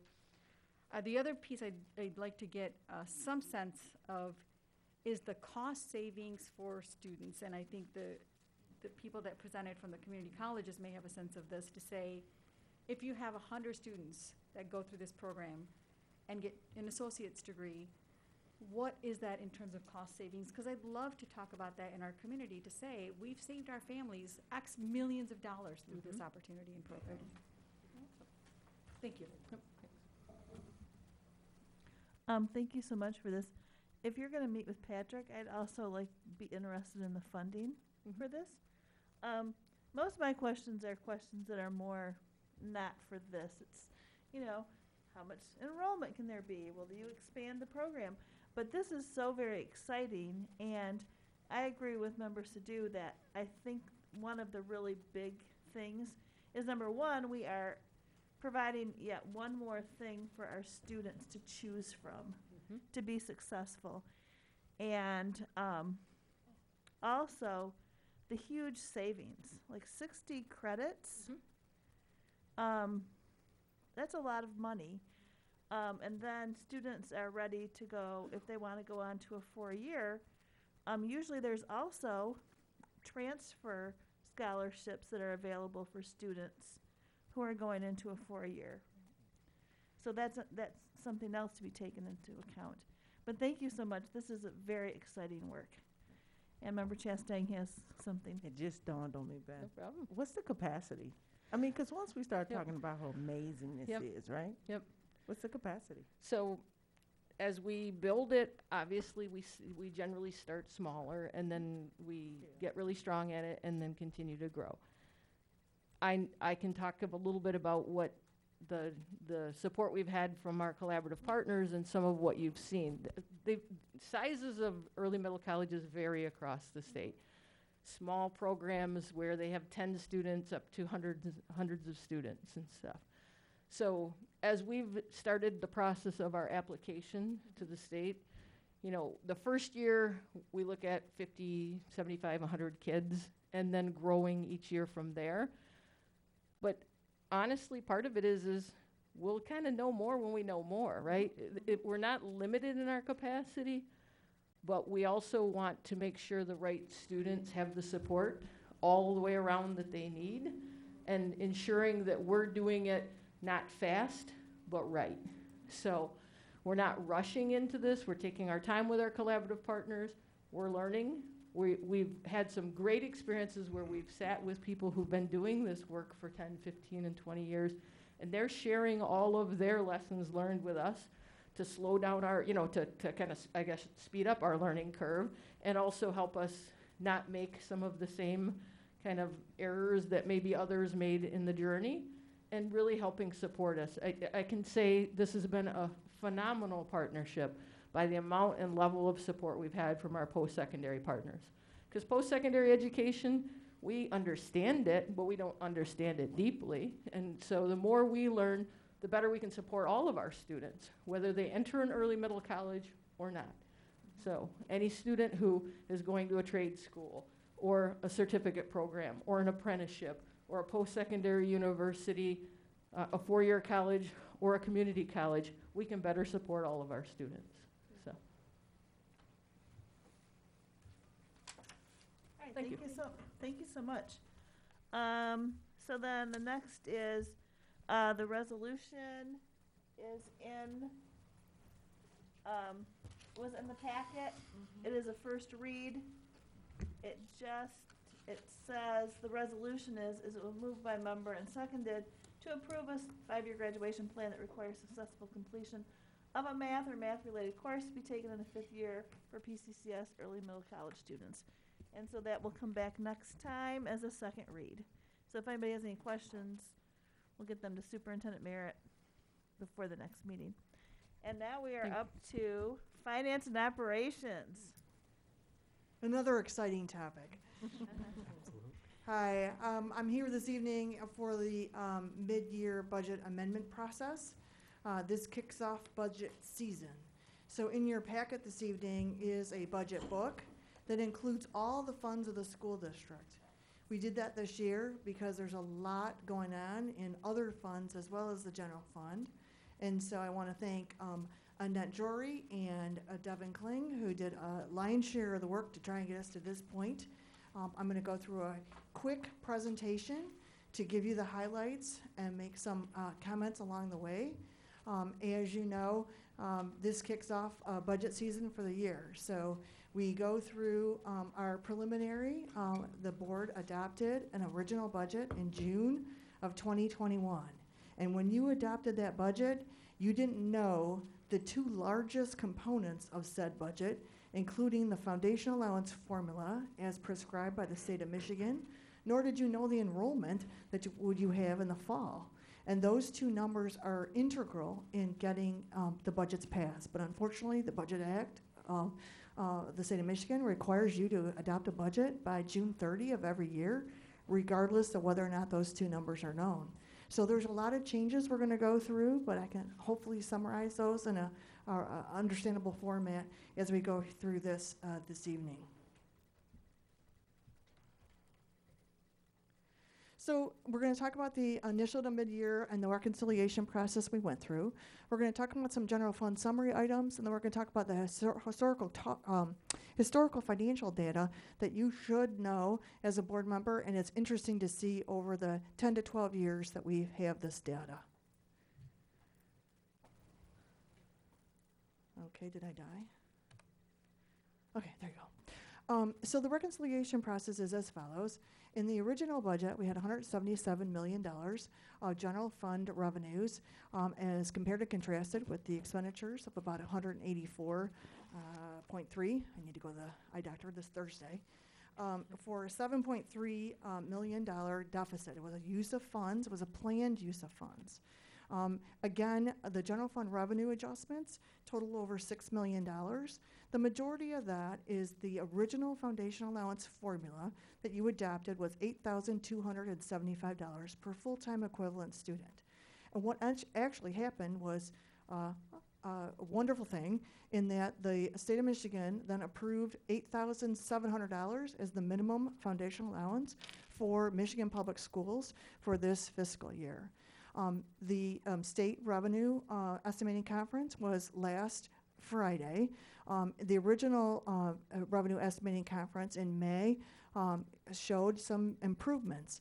If you think about it, the largest pie of the school aid fund is in income tax and sales tax. And so we were marching to a service-based state. A lot of our state sales tax is based on commercial and commodity goods, and we were not taxing services.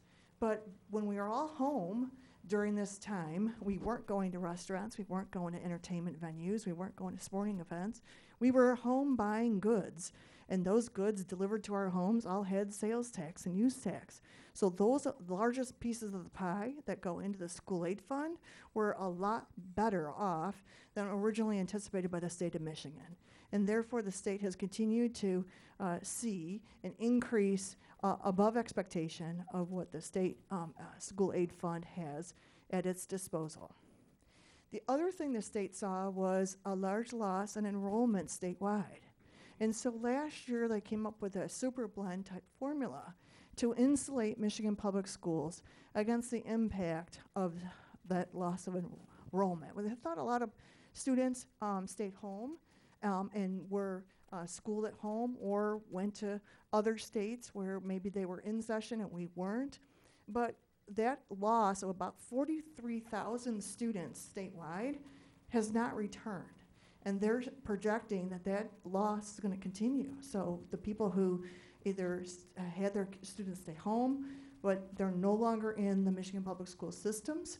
And so they're estimating on a going forward basis that those numbers will stay about 1.4 million to about 1,396,000. So a slow decline based on demographics and birth rates, but still the same numbers that we're seeing last year are seeing this year. Superblend is no more, but we did experience a budget change in enrollment from 16,443 in full-time equivalent students versus 16,372, which is where we sit today. So a small decrease over budget in enrollment was netted against the large increase in the foundation allowance formula, causing us to increase revenues by about $6 million. On the expenditure side, hold on. On the expenditure side, that's basically finally all the staff assignments. So staff assignments plus those additional positions that we still have that are open. I know Dr. Vartanian Gibbs continues to bring us champions and will continue to do so throughout this fiscal year because we still have a number of postings and vacancies throughout the district. But what we do in the budget process is include all those positions as if they are filled. When we come back to you in June with the true up, then we'll provide for those vacancies that aren't going to be filled. But for right now, they're all in there, like Prego, and it's $5.2 million, salaries, FICA, retirement, and health insurance. So not over not, we're in a better position than we originally anticipated by about $780,000, taking our deficit or planned use of fund equity to $6.5 million, improving our fund balance from 18.8 to 20.8%. Again, here's some of the highlights. We had a small tweak in personal property tax collections, but the largest increase on the revenue side was that state school aid. We also had adjustments to the MIPSR's credit offset and the UAAL. Those are retirement additional resources we get from the state in order to pay for retirement. Adjustments to the expenditures include those salary and benefits that we talked about. Reclassifications of some of those salary and benefits were allowable on the ESSER funds, and we'll talk about ESSER in 1 minute. An increase in utility costs for electricity because we're opening windows, we're maximizing airflow, and we are seeing about a $355,000 increase in our overall electrical costs. In addition, we had some safety and security purchases that we did, including the increase in the qualified school construction bond loan set-aside payments. Those payments usually get one set-aside payment per year. This year we got 2. If you remember about a year and a half ago, we didn't get one because the federal government kind of stayed that program, but they caught up. So we got 2 this year. And then a decrease in community education costs for extended day and preschool due to the child care stabilization grant that is now paying for some of those costs. So ESSER, this is a lot, and I just want to touch the surface. This is just your initial kickoff. We have a lot of work to do, and Ms. Rail has been instrumental in helping us in the finance department work collaboratively together to get this accomplished. So there's ESSER 3. We already talked about ESSER 1 as spent last year. ESSER 2 has been spent this year. This is what we're talking about prospectively as we move forward. ESSER 3's got 2 parts to it. The first part is the American Rescue Plan, ARP piece. This is the $8.2 million that needs to be spent by June 30th, 2022. Its allowable uses are twofold. 20% has to be spent to address learning loss, and 80% of the funds have a wide range of activities to address the needs from COVID-19. And some of those are examples are shown there. The next piece is called 11T. It's the section of the State School Aid Act, which addresses ESSER 3. It's the second piece. This piece is specific to certain student demographic groups as listed there, but their needs for low-income families, English language learners, students with disabilities, students experiencing homelessness, students in foster care, or migratory students. And based on all these facts that we just received, it just came out, others prescribed information, as President McCoy talked about, we'll need to evaluate some of the expenditures that are in the general fund and see if they can't be reallocated to this specific grant. Next slide. So that total award is about $10.5 million. It's the biggest of the two pieces, but has the most restrictions as to use. This has to be spent by June 30th, 2024, and its allowable uses have to even be prescribed not only for the groups that it serves, but also in this manner. So 51.4% has to address learning loss. 10.3% has to address the implementation of evidence-based summer enrichment programs.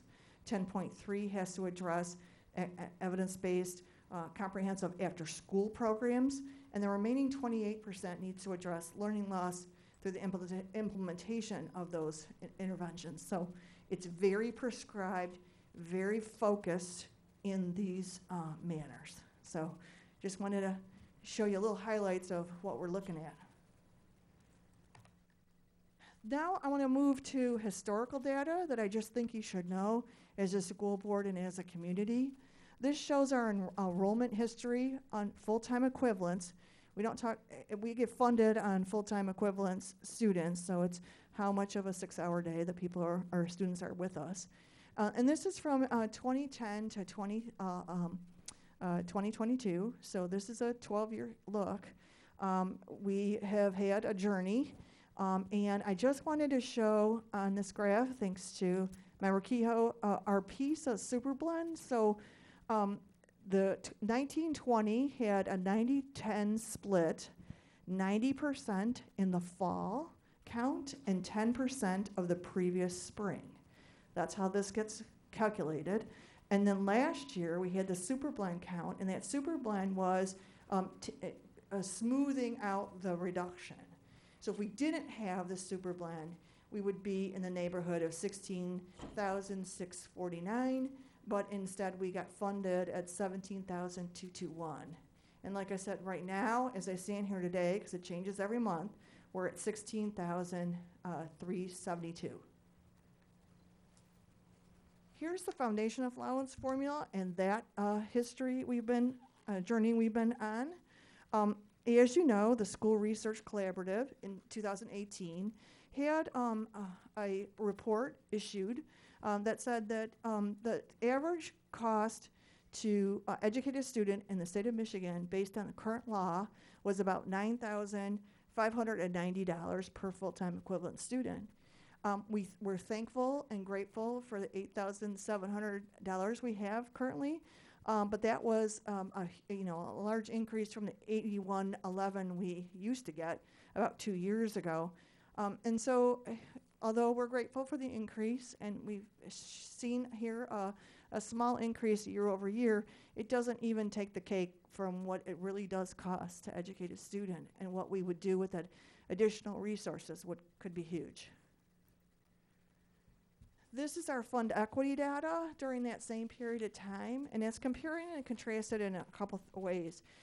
The lower number, the 5% number, is the Department of Treasury, we'll call it critical number, where if you drop below that number in fund equity percentage is a percentage of your prior expenditures. You're obviously under state watch or state review. 10% is our current board policy. 15% is what's been suggested from our auditors. And so you see where we're at today is in excess of that white line. The white line was where we were originally, and we've done better than our original in this current budget amendment. And finally, I would be remiss if I didn't speak to the enhancement millage and its significant contribution towards where we are today. We're in year 6 of the first 6 years. It was renewed. On a going forward basis, we'll get a little bit less, but we're getting in excess this year of about $7 million. So I showed that there is a part of the fund equity percentage. I'd be happy to take any questions you have. I didn't want to go through every single fund, but it is available in the budget book that's attached to your resolution, and I'd be happy to answer any questions you might have. Member Wilson? This may be for Patty McCoy. So when was the 10% board policy established, and then when did the auditors start to request the 15%? Have we looked at if we should revisit the board policy at all? So the board policy's been in place for a while in this process. The auditors, that's the recommendation that they have. So that's not a policy that says that we have to be at 15%, but it is something that the auditors show a strong financial balance sheet as part of that process. And it's one of those things that's helped us with our recent bond issuance and refinancing, is that it shows that we've got a strong balance sheet, and it helps us in that activity. So we've had a lot of conversations about whether we should adjust. At F&O, we've had a lot of conversations about whether we should adjust our board policy to be alignment with what the auditors are.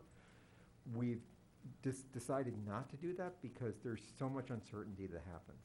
If you remember last year, we were expecting almost a $6 million, $6 million decrease in funding from the state based upon some of the projections that are occurring there. And we didn't want to get ourselves into those types of situations. You know, things can be very fluid, especially with pandemics and other activities. And, you know, the 10% is a good solid number there in terms of the process. At least that's some of the discussion. Debbie, I'm sorry, Ms. P.S., please feel free to weigh in on that. No, I agree. There's just a lot of uncertainty, and I would feel better about things if you got a multiple year state aid act, but you don't have that any longer. That was way long ago. And enrollment is another important number as well, and that has seemed to fluctuate most recently in the state. So I take my direction from the Finance and Operation Committee, but I think we can always put it on the agenda as a discussion item, because we should revisit that on an annual basis and have that conversation. Perfect. Thank you. Member Brooks?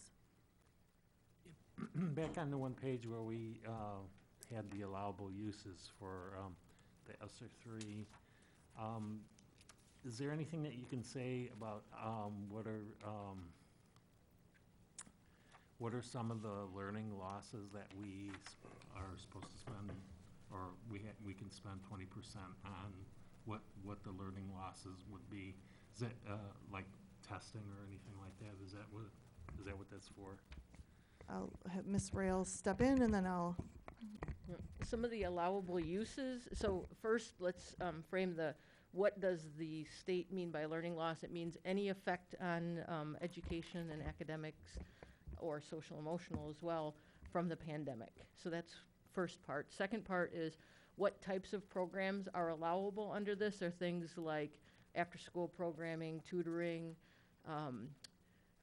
increased social emotional support, intervention support, support for teachers in improving instruction, Tier 1. So if you think about through our multi-tiered system of support, MTSS framework that we've talked about, strengthening what's called Tier 1 instruction, strengthening those small group and targeted supports, and then strengthening individualized or highly targeted support, such as high dosage tutoring, where we do 1-to-1 or 1-to-5 tutoring.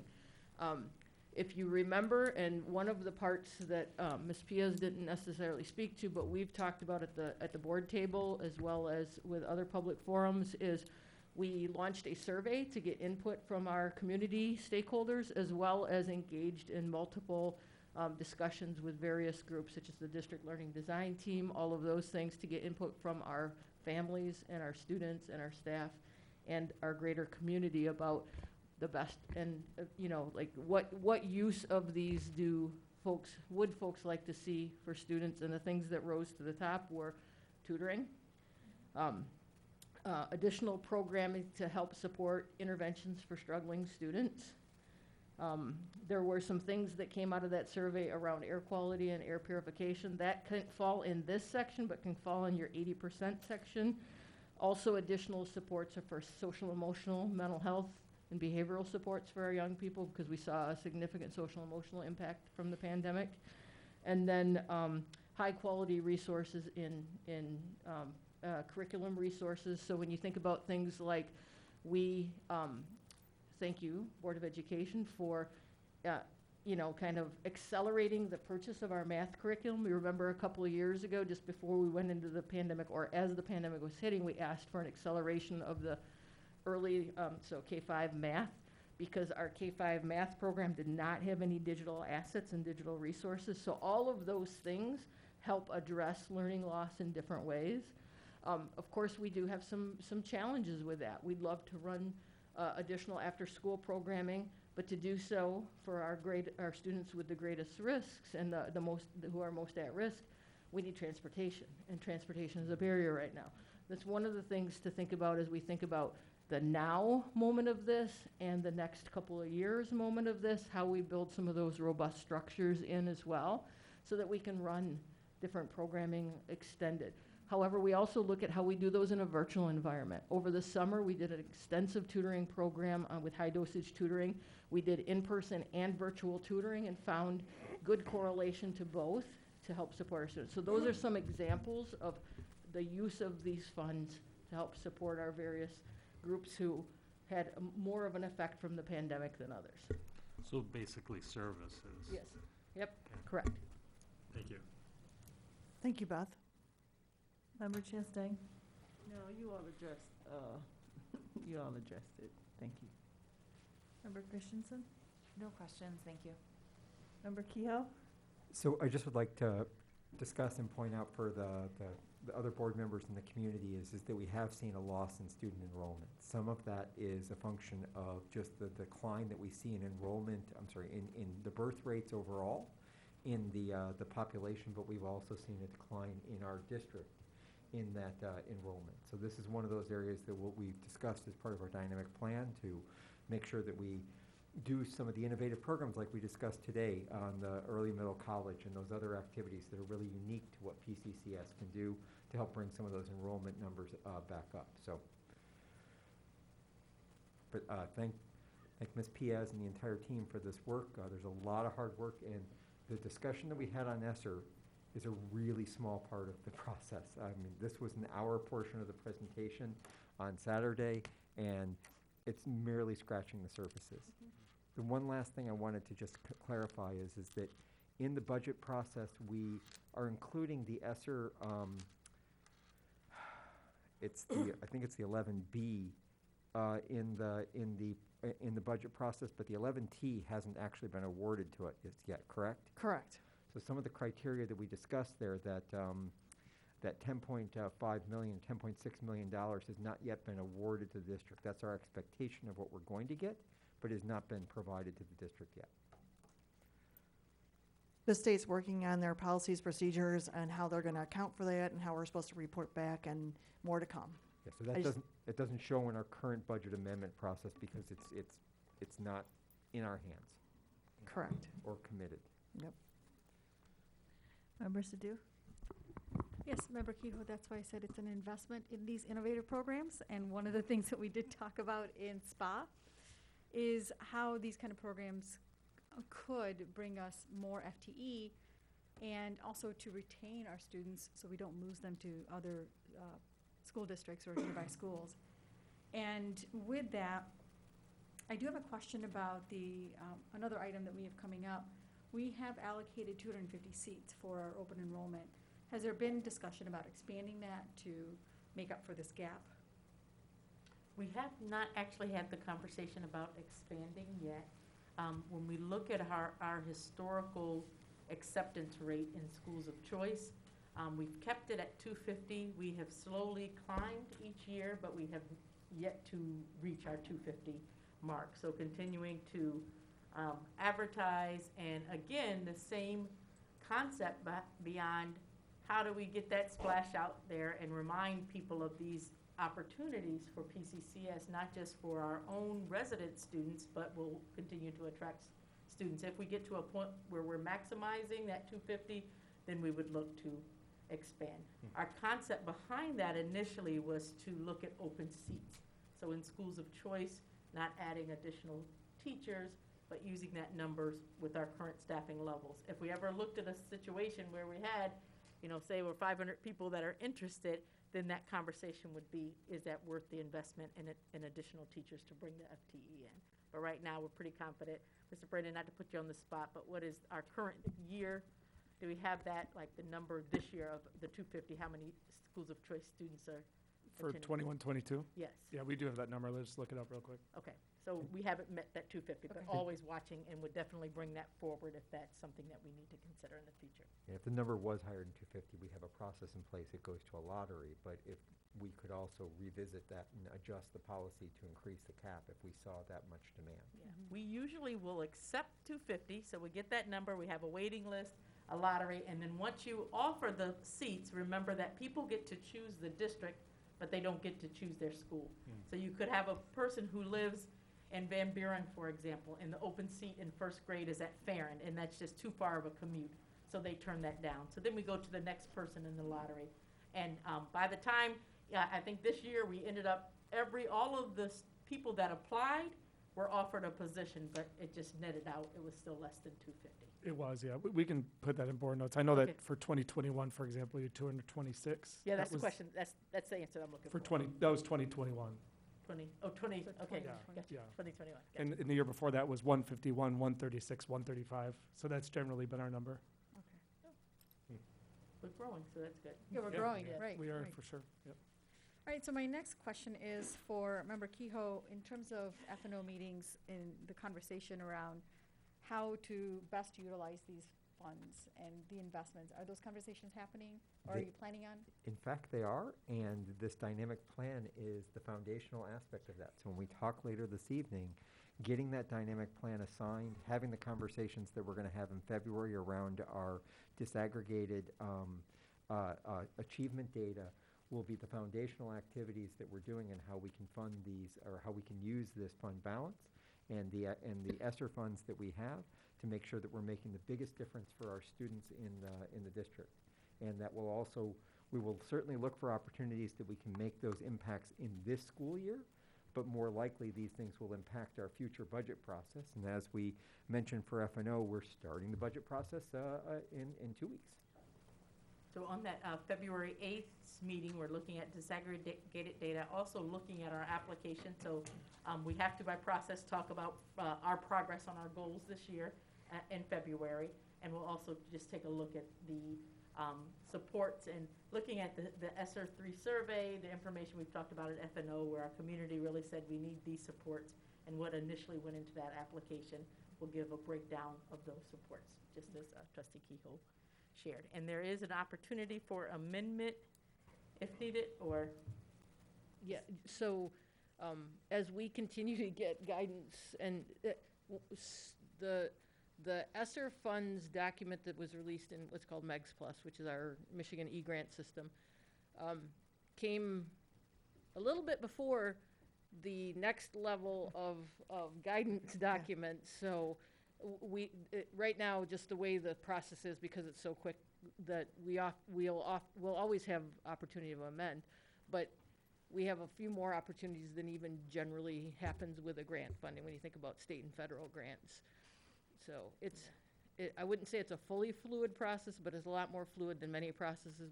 And the other thing we did was we earmarked spaces for a variety of programming to make sure we had the opportunity to flex those areas too. I would say a message that we're hearing, a common message, is that we have a lot of federal money coming our way as school districts, and there's going to be a high level of accountability associated.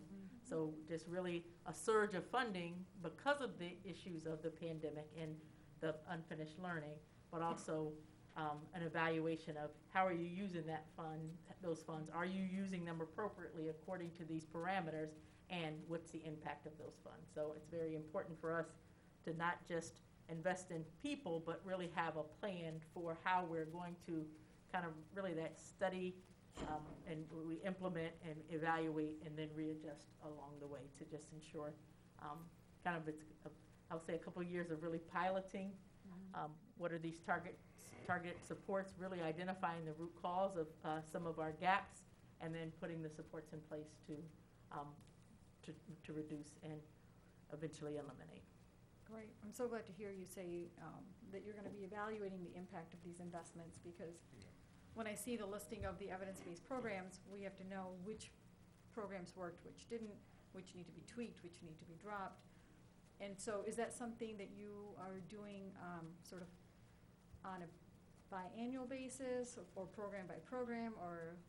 So we'll also, again, wait for further guidance, but probably a lot tighter than that, because at the same time, this window is so small in terms of 2024, and we're going to need to be able to come to the board with recommendations when this surge of money ends. Then where are we getting the biggest bang for our buck? Because that means it transfers over to a general fund. And when we're already looking at adopting $6 million of deficit within the general fund, the conversation will be, what now do we need to stop doing that we've been doing for years if we haven't had that impact when we come before you and have the same gaps and struggles, and how do we shift those resources? So using that evidence from, these additional supports to say what continues and what maybe do we need to stop doing. Thank you. All right. So next up is the governor's budget. She will come out with her new budget momentarily, and then what happens is the House and the Senate fiscal agencies both come with their interpretation. We will move to the May Consensus Revenue Estimating Conference. At the same time, in the same vein, we will go through our budget process, starting at F&O with the budget survey that will go out shortly, and then we'll move through the leadership groups and talk about transformations and talk about our budget parameters as we move through, and we'll bring you back another budget amendment as well as the perspective for next year in May and June. So stay tuned, and thank you very much for the time this evening. Thank you. All right, next up we have the action item, which is 220136, consider approval of the 2021-2022 mid-year budget amendment, first and final reading. I'm looking for a motion. Madam President. Go ahead, please. Madam President, I move that we approve, consider the approval of 2021 mid-year budget amendment, first and final reading, action item number 22-01-36. Thank you. I'm looking for a second. Second. All right, it's been moved by Member Sadoo and seconded by Member Kehoe that we consider approval of the 2021-2022 mid-year budget amendment, first and final reading, action item 220136. Did anybody have any further discussion on this? If not, I will call for the vote. All in favor say yes. Yes. Yes. Any opposed say no. All right. We are done with that. Next up, we have another action item, 220137. Consider approval of a resolution for 4 electronic building signs for bid package EL1 buildings, Dodson, Erickson, Field, and Hulsing. Final reading. I'm looking for a motion. Madam President, I move that we consider approval of a resolution for 4 electronic building signs for bid package EL1, buildings Dotson, Erickson, Field, and Hulsing. This is action item 220137 and is our final reading. Okay, thank you. Second. All right, it's been moved by Member Kehoe and seconded by Member Brooks. We did discuss this the last meeting, and I see Mr. Brandon has put the lovely signs up here for people to see. Similar to what we see in the electric signs, which are lovely for everybody. So did anybody have any discussion on this? This is our final reading. We did have it last month. All right. I will call for the vote. All in favor say yes. Yes. Yes. Any opposed say no. All right. Fantastic. Those are going to really make those schools look much better. And all the other improvements, which, of course, we'd again like to thank the community for their support of the bond, which is allowing us to do all these improvements to our schools. Then the next up we have consider approval of resolution for bid package HS1 stage equipment and vertical platform, first reading. And somebody gonna discuss this since it's the first reading? I can certainly do Okay. that. So, During the bid package for HS1, we opened the entire bid package several meetings ago. No bids were received for these two bid divisions. It's bid division 134, stage equipment, and bid division 138A for vertical platform. Again, as mentioned earlier, this platform takes individuals from the orchestra pit to the level of the audience, to the level of the stage. And so we looked at those where we advertised and rebid, and those bids were opened on January 11th. The bid division 134 stage equipment is recommended to Advanced Lighting and Sound of Troy, Michigan in the amount of $114,212. And we also are recommending the bid award for bid division 138 vertical platforms to go to A4 Access of Rochester Hills in the amount of $49,651. This item was presented at the F&O meeting on January 20th. Members Derek Dinkloo from TMP, Brian Gusseman from McCarthy Smith are both here in case you have questions on the resolution.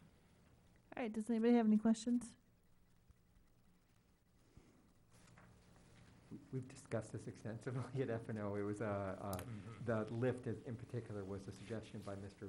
Brooks that we needed to make sure that we had that lift work down to the orchestra pit as well to provide accessibility. And it's going to require a little bit of extra work in that process to demolish a lot of concrete that was part of that process. But overall, this activity came in under bid in those two things together. So we're about on budget for what we expect to do that, and we get full accessibility for that area. Which is pretty important Yep. since It's important criteria for us. equity and inclusion is one of our big goals. Absolutely. All right, thank you so much. So next up, we have consider approval of a resolution for bid package T5 award structured e-cabling rate first reading. Yes, this evening we have Brian Jesse from Bart Mallow and Mark Salser, our Director of Technology, are here to discuss, if there are questions, the resolution to award bid pack T5 structured cabling through E-rate dollars, the Universal Service Fund program. During well, I'll let them come up to the mic and explain because this is not my area of expertise. And I believe this is at Miller Elementary. Correct. It's at Miller Elementary. So we have some planned construction at Miller for as part of EL2, and that construction will basically be in the way of where we currently have our fiber entering the building. So we need to relocate the fiber. So we have an opportunity to ask for a fiber relocation and submit that through the federal government's E-rate program to get a portion of our spend reimbursed. And that's what this resolution's about, is can we proceed with that? And I don't know if you have questions. I'm happy to entertain any you have. And normally for this dollar amount, this project would not come forward to the board, but because it's federally supported, all of those federally supported programs come before the board. We also discussed this extensively in F&O. Does anybody have any questions? Okay. The information that was supplied in the packet is pretty detailed also. All right, so next up we have consider approval of a resolution for bid package T2 audio, visual, and other technology needs at Salem High School, first reading. This is the T2 bid package is for the HS1 bond project at Salem Theater.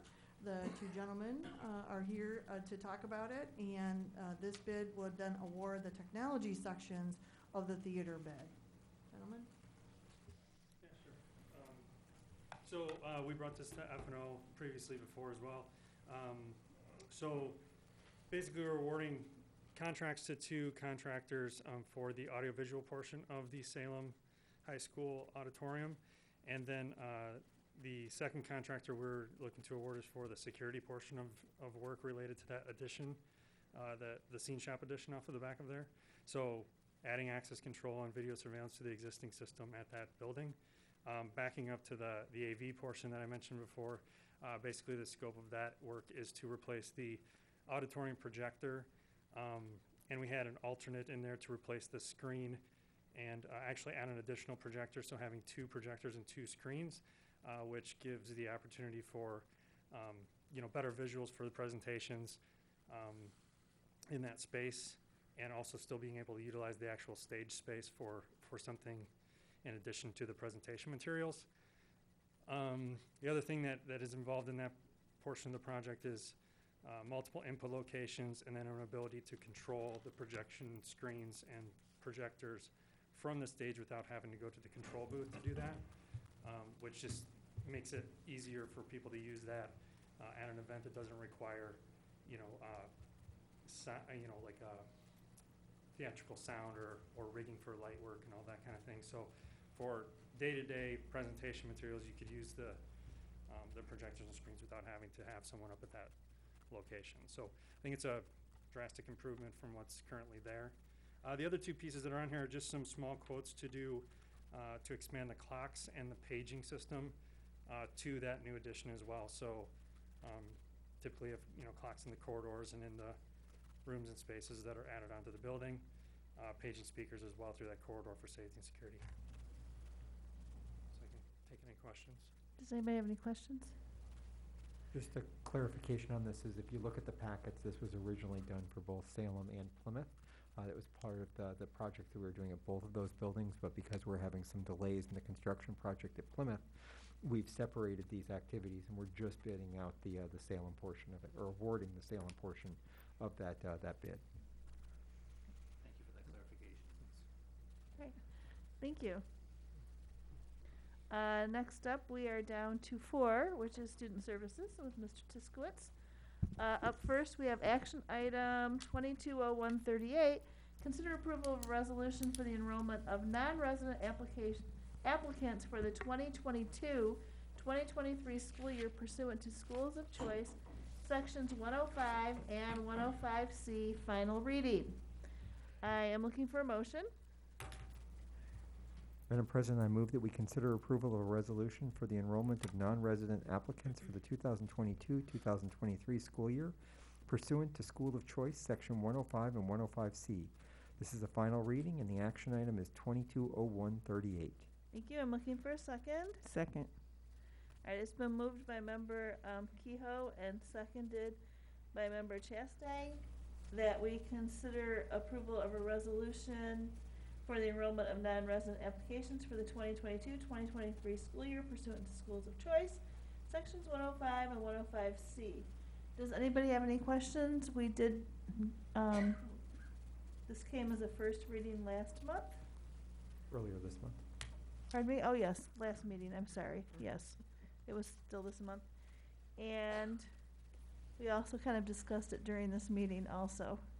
And we had board notes on it. Yes, we got board notes. So this is for non-residents of Wayne and then our contiguous counties. All right. Seeing no questions, I will call for the vote. All in favor say yes. Yes. Yes. Any opposed say no. All right. And then we have action item 220139. Consider approval of a resolution for the enrollment of non-resident students of P-CCS employees for the 2022-2023 school year. Final reading. I am looking for a motion. Madam President, I move that we consider approval of a resolution for the enrollment of non-resident students of P-CCS employees for the 2022-2023 school year. Final reading, action item 220139. Thank you. I'm looking for a second. Second. All right, it was moved by Member Kehoe and seconded by Member Brooks. Does anybody have any questions on this? All right. I will call for the vote. All in favor say yes. Yes. Yes. Yes. Any opposed say no. All right. That also passed. So 2 points. I think Mr. Chiskowitz does have the answer to that question in terms of how many of the 250 we have currently attending. 187. 187 this year. And then if you wouldn't mind just kind of explaining for our community what happens next now that this has gone forward, that window. Thank you. Per the law, we're required to advertise for 30 days to let our community, or let the communities know that we are accepting School of Choice students for the 22-23 school year.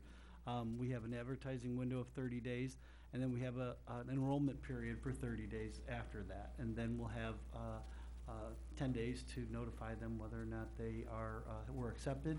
If we have more than 250 applicants, we will have a lottery. Over the last year, we did a virtual lottery, which worked out very well. It was seamless and much easier than an in-person one, so we're going to continue with that moving forward.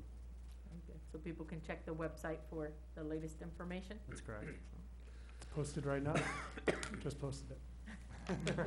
was Advertising quick. starts right now. All right, there you go then. Thank you. All right, so next up now we're on E, citizens' comments. I have one, Lisa Armstrong. You come on up to the microphone. Mr. Brandon has put the time up on the board for you. You have 3 minutes. Thank you very much. Hi, thank you. Good evening. I'm Lisa Armstrong, 12272 Hillside Drive in Plymouth. And just to let you know, I have 2 children. The first that graduated from Salem last spring. The second is a freshman at Salem. And I'm here to tell you that I'm extraordinarily pleased with the education both my boys have received with Plymouth. Both boys started in kindergarten and have gone all the way through, starting at Byrd and through West and then to the high schools. I want to tell you that I could give you countless examples of teachers, coaches, support staff that have been wonderful and supportive to my children. I myself am a retired public educator from Riverview Public Schools. I now work for a not-for-profit, and I'm privileged to serve educators throughout the state of Michigan and throughout the United States. I am here tonight to let you know that I was at a conference, the Superintendent's Conference for Michigan, last week. And I got to listen to our state superintendent, Dr. Rice, who is an excellent speaker. Per usual, he addressed the struggles that educators are facing, not just today, due to COVID, teacher shortages, bus shortages, violence, threats, and other issues that schools are dealing with, but also the, how shall I say, the negative swirl that educators and board members face regularly. He gave us a call to action, and his call to action was, please don't let the loudest voice in the room be the negative swirl. And being a former educator myself, and being so appreciative of those of you that are still hanging in and supporting our children, I'm here to be that positive voice for the educators of Plymouth Canton District. I know the superintendent spoke of the performance of this district. I specifically moved into this district many years ago because I do study the data of schools, not just in achievement and growth, but social emotional learning supports and all other aspects to serve all children. I am continually impressed by the way this district has handled the pandemic and all the struggles that those issues have caused. So, as I mentioned, anytime you need a voice that is positive to be in the room to promote Plymouth Canton schools, I am heeding the call that Dr. Rice said, go to your local district, support those educators. Thank you. Thank you. All right, so now we are on to dynamic plan presentation. Very exciting. All right, thank you, President McCoy. What we will do this evening, we've had an opportunity to talk through multiple iterations of our upcoming dynamic plan, just trying to make sure that we have opportunities for feedback from our board members, from our stakeholders, from our school community, as we work to really finalize the compass for the next 5 years for our school district. So just wanted to take this evening, we've done this in workshop setting, this is our first time during a regular meeting, so really go through this final draft. I know that there's been some opportunity for feedback at our last workshop, and over the last couple of weeks we tried to integrate some of the feedback from individual board members, so I want you to reflect on this evening, see if that is truly captured, where you're looking, and what we want represented. Also looking at a parallel structure to see from our stakeholder groups, does this capture the work that we've intended? So I'll just kind of take us through and really just want to engage in a conversation around each of our goals and really kind of share the journey high level for our community members that are watching. If we begin to even think about this process, this has been a year-long process. We actually had our first visit with our consultant in January of last year, where we were looking to identify really what does this process look like going forward. This challenge, of course, has been trying to do strategic planning in the middle of a pandemic, which is something that we would not have chosen for ourselves, but understanding the importance of the work that it needed to continue as our current plan expired in June of this year. With working with the consultant, we had an opportunity to first engage with you as board members, because really it's your role to set that vision for the district and really think about those strategic themes and strategic goals that really should align our work. And so from that, we'll kind of look at a couple of months, a couple of iterations that you all came back with. We arrived at these strategic themes. The very first theme that we hear and we talk about and really is embedded in all of the work that we do as a school district is looking at that lens of equity and inclusion, grounded in social justice and anti-racism. And what does that mean? It was important for you at that time to make sure that there is a descriptor of those themes so that people could understand what is that, the intention of that theme. What are we looking for? So that really means that all students have what they need to feel, to be successful. And we really talked over time about what does success look like. And success has to really be defined by that individual. So whatever any student needs to be successful in this district, we're charged with providing that.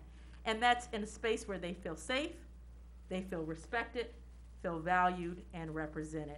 The second theme that was really a priority for you as a board was around community engagement and partnerships. And I think tonight was a strong example of the work that is going on to really fulfill that, knowing that we are so much greater together as a community than we are individually. So looking how we can leverage our community partnerships and education and business to just bring forward those opportunities for students. So what does that look like? As a partner, the community is involved, informed, and engaged in the student experience. We knew that that also linked to a conversation around communication and transparency, having it timely and relevant so people understand what is the work that we're doing and how they can be involved. The third big theme that came from the board was the student-centered learning experiences. And we talk about all the time that the importance of shifting from adult-centered learning, because this is how we've always done things, and we as the experts believe that this is how kids learn best, to a student-centered focus, which really students know what they need to be successful and really engaging their voices actively and seeing what every student needs. So students are at the forefront of decisions, culture, teaching, and learning. Are they represented within our curriculum? Are they represented within the staff that we hired, the adults that are in front of them? When they go into the facilities, do they see themselves and feel safe in those facilities? That's all about the student learning experience. And finally, being a leader in educational innovation. You heard us talk about that this evening. What does that truly mean to be a leader? So it's not just doing what everybody else does, but it's really getting out there and being recognized nationally as a positive disruptor for student learning and growth. I'll tell you a prime example, this work that we're doing around social emotional learning.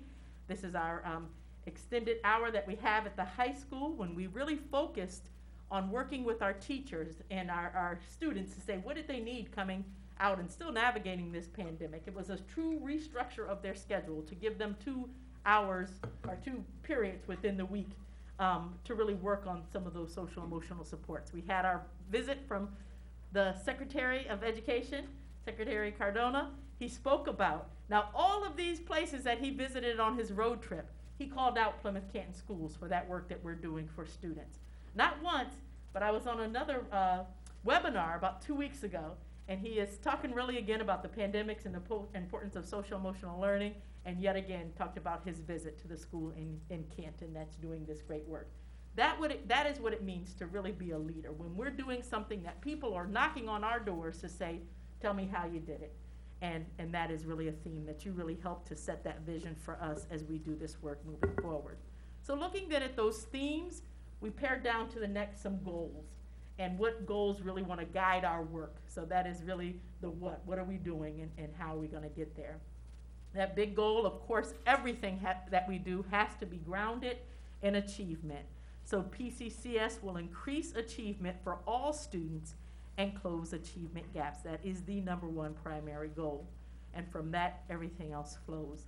The second goal came from that work was all students and staff will again report that they feel physically, psychologically, and emotionally safe and represented at school. So again, looking at how those themes can really manifest themselves within these goals that we can put some action plans behind and really monitor, evaluate, and measure our success in that area.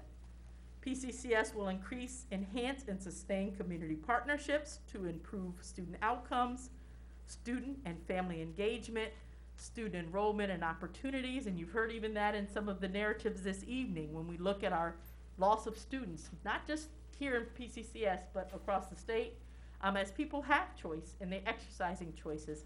And so how can we really, again, work to put P-CCS on the map and improve through our partnerships, really leveraging that notion of it takes a village. We cannot do it alone.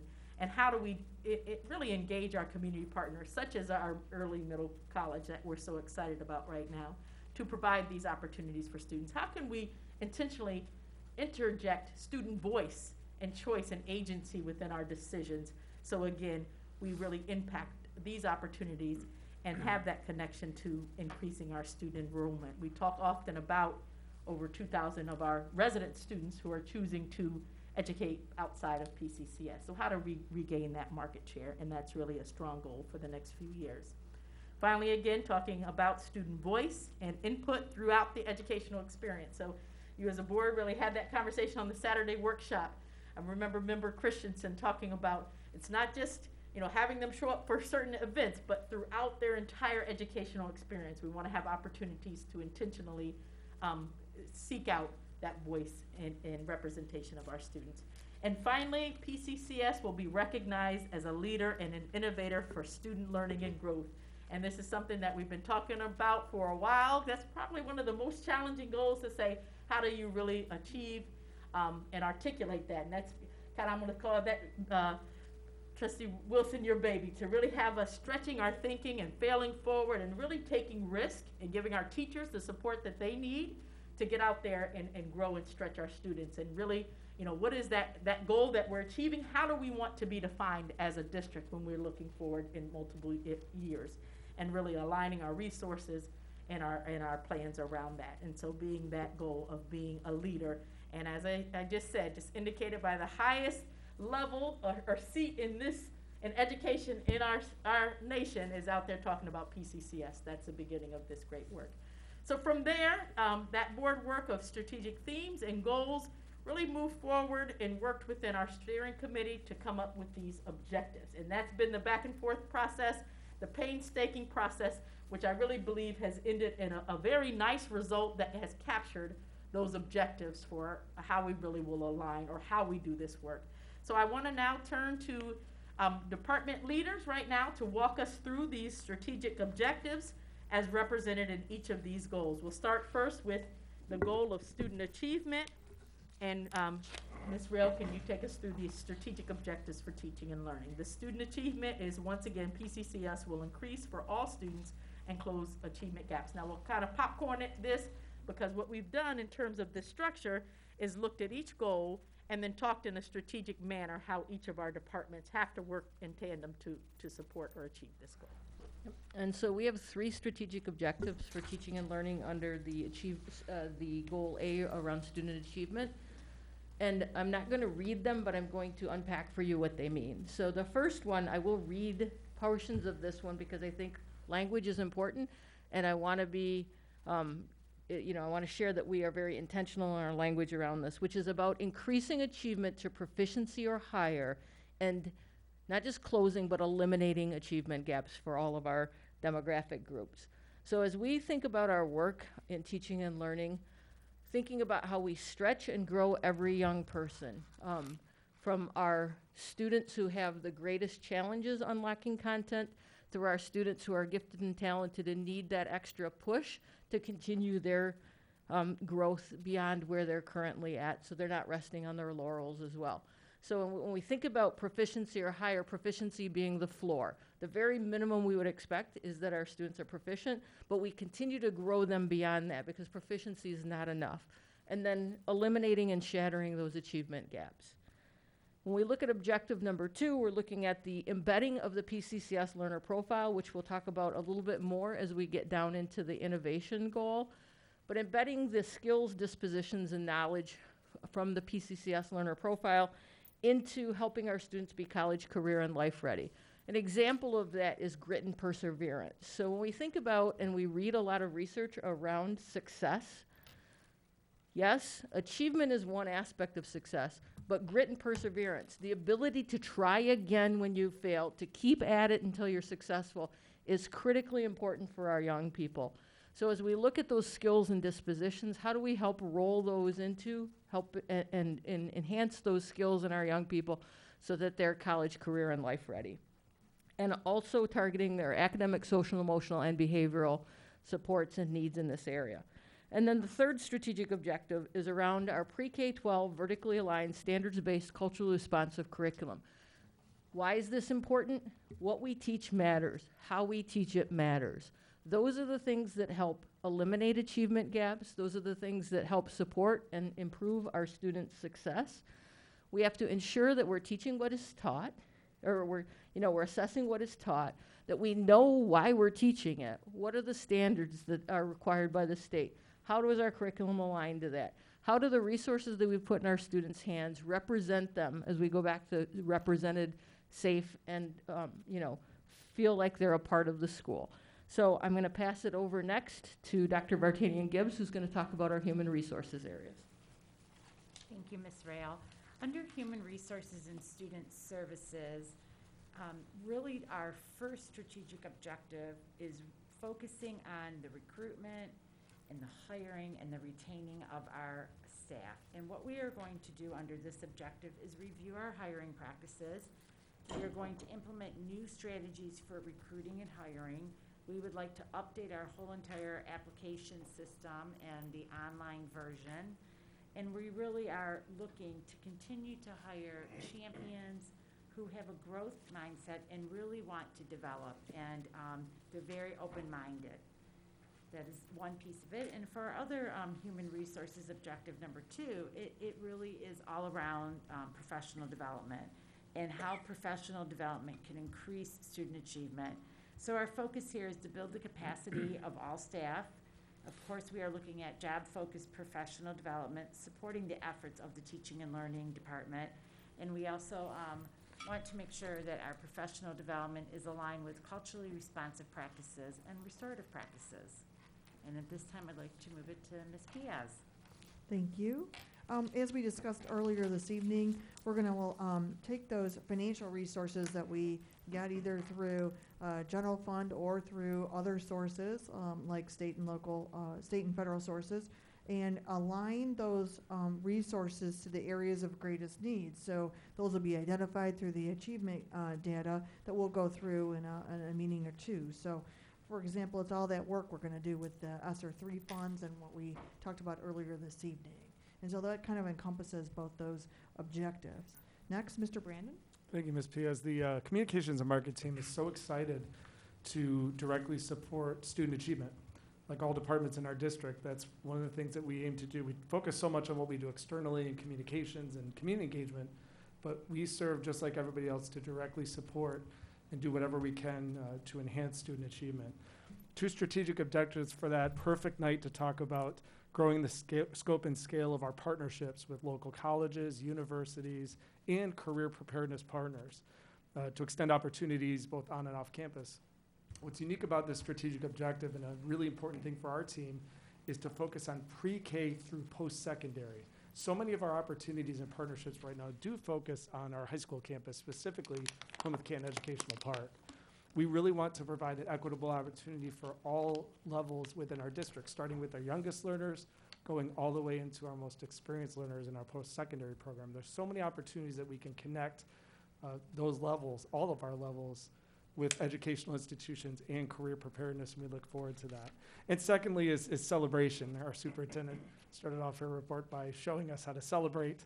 We have a great leader in that way, of course, and we want to celebrate the academic achievements in a really intentional way of our students, our staff, and our schools on a regular basis. So actually put together a system where we're celebrating those achievements instead of just waiting for, something to be brought to our attention. We want to really seek out those positive stories and celebrate them with all of our avenues as regularly as possible. So that wraps up the strategic objectives for Goal A.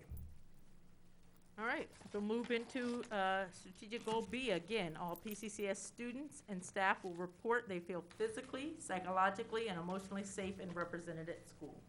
In teaching and learning, in this goal, we have two strategic objectives. Both of them are around frameworks and systems. So the first one is around a culturally responsive framework that is grounded in equity and inclusion so that we ensure that students are represented in all aspects of our educational environment. This means everything from looking at the materials we put in classrooms to the way we support them through instructional practices, as well as partnering with other departments, such as the work that's taken place with Dr. Denise Lilly between Human Resources and Teaching and Learning to implement things like the walkthrough forms, where we help students and teachers have conversations around culturally responsive instructional practices. The second is around the multi-tiered systems of support. You've often heard us talk about MTSS, but MTSS is a system of supports to ensure that all students are being successful. Tier 1 being, what do we implement for all students? That high-quality, rigorous educational experience.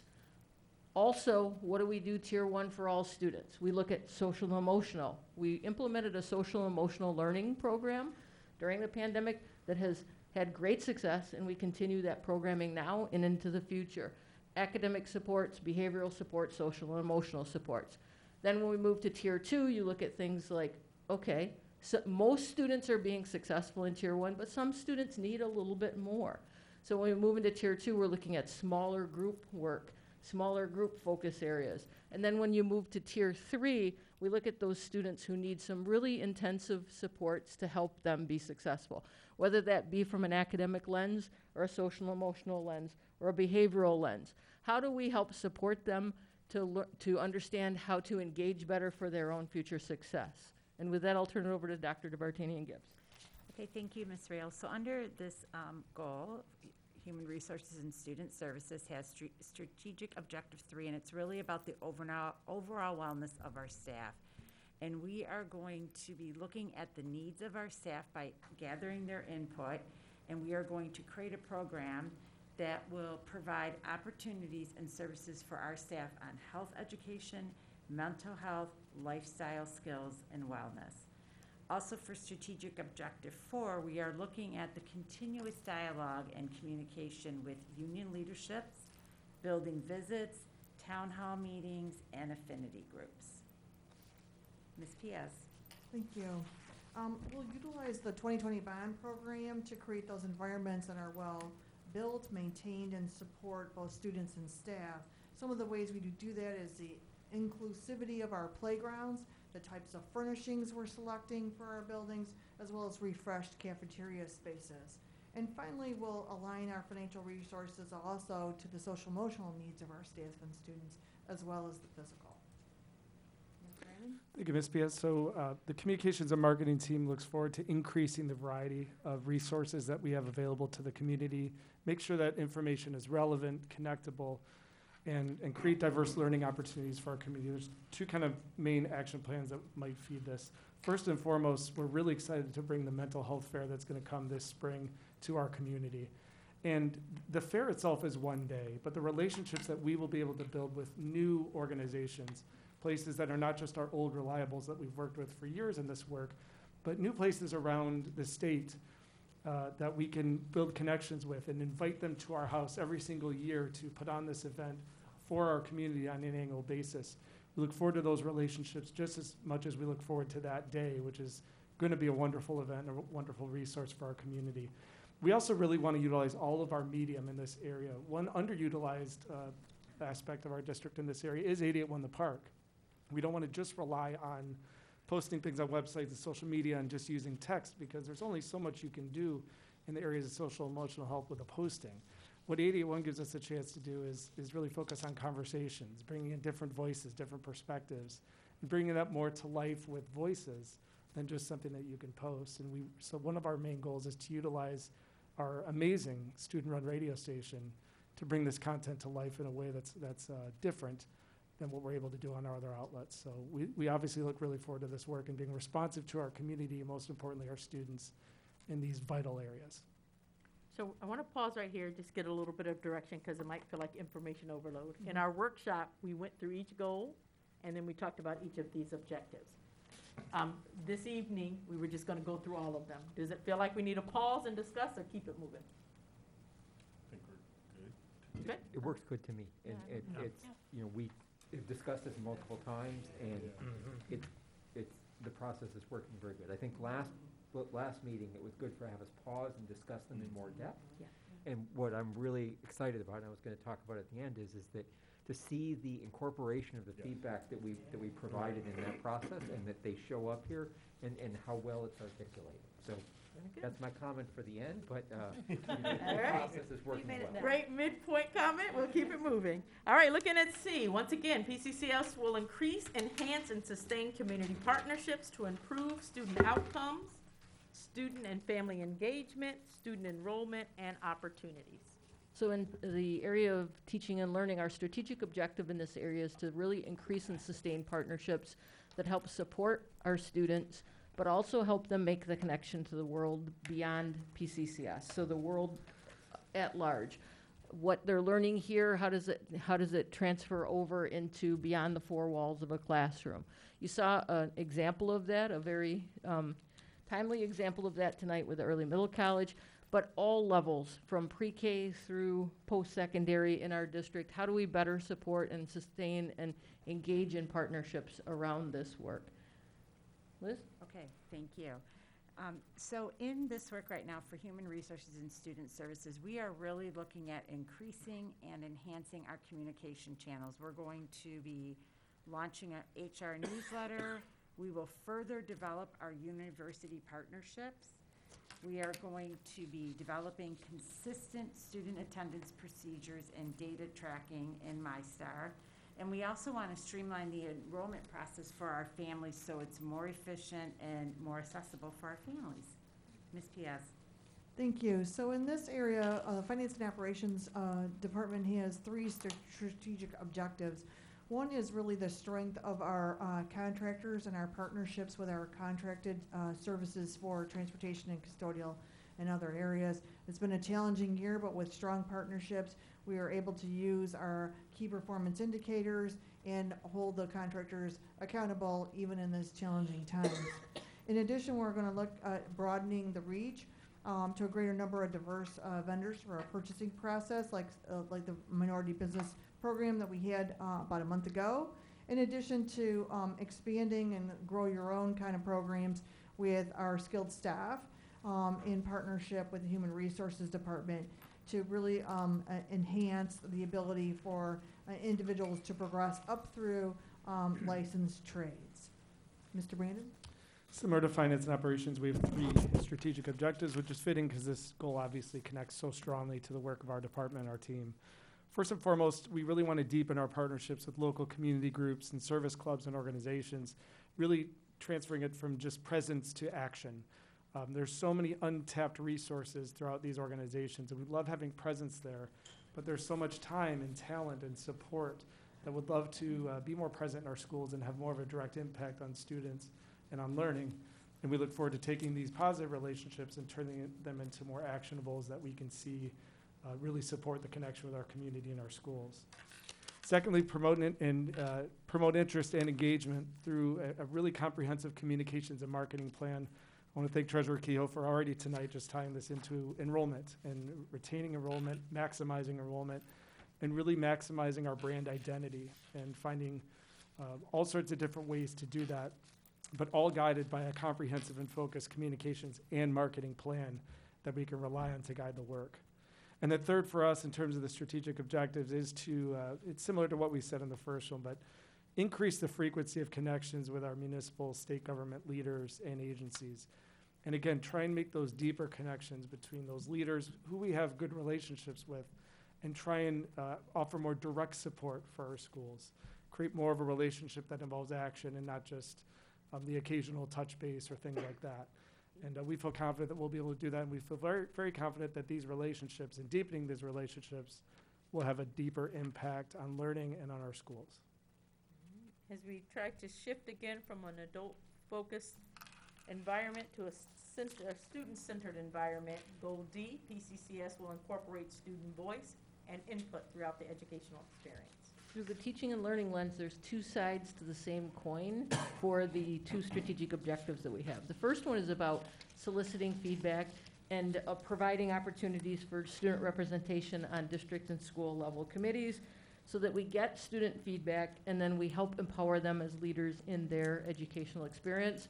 The other side of that coin is once we get that feedback, we need to do something with it. So monitoring and adjusting academic and extracurricular programming based on the input from our students and getting that input in a variety of ways. Surveys, focus groups, committee representation, all other forms of data collection that we can bring to the table so that when we get student input, we have the opportunity to act on it and show them that their voice matters.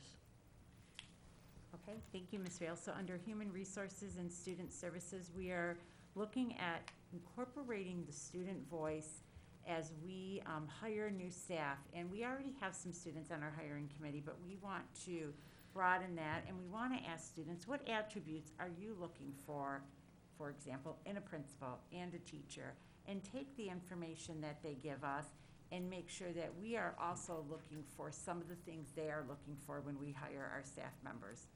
Also, we want to think about ways to elevate the student voice by having dialogue meetings with our students, having some infinity group meetings, as well as a town hall. So those are our ideas.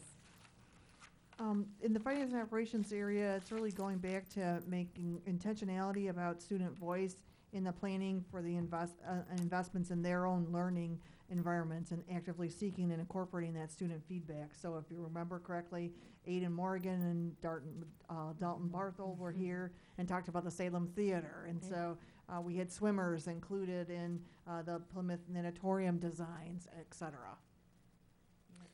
Aiden?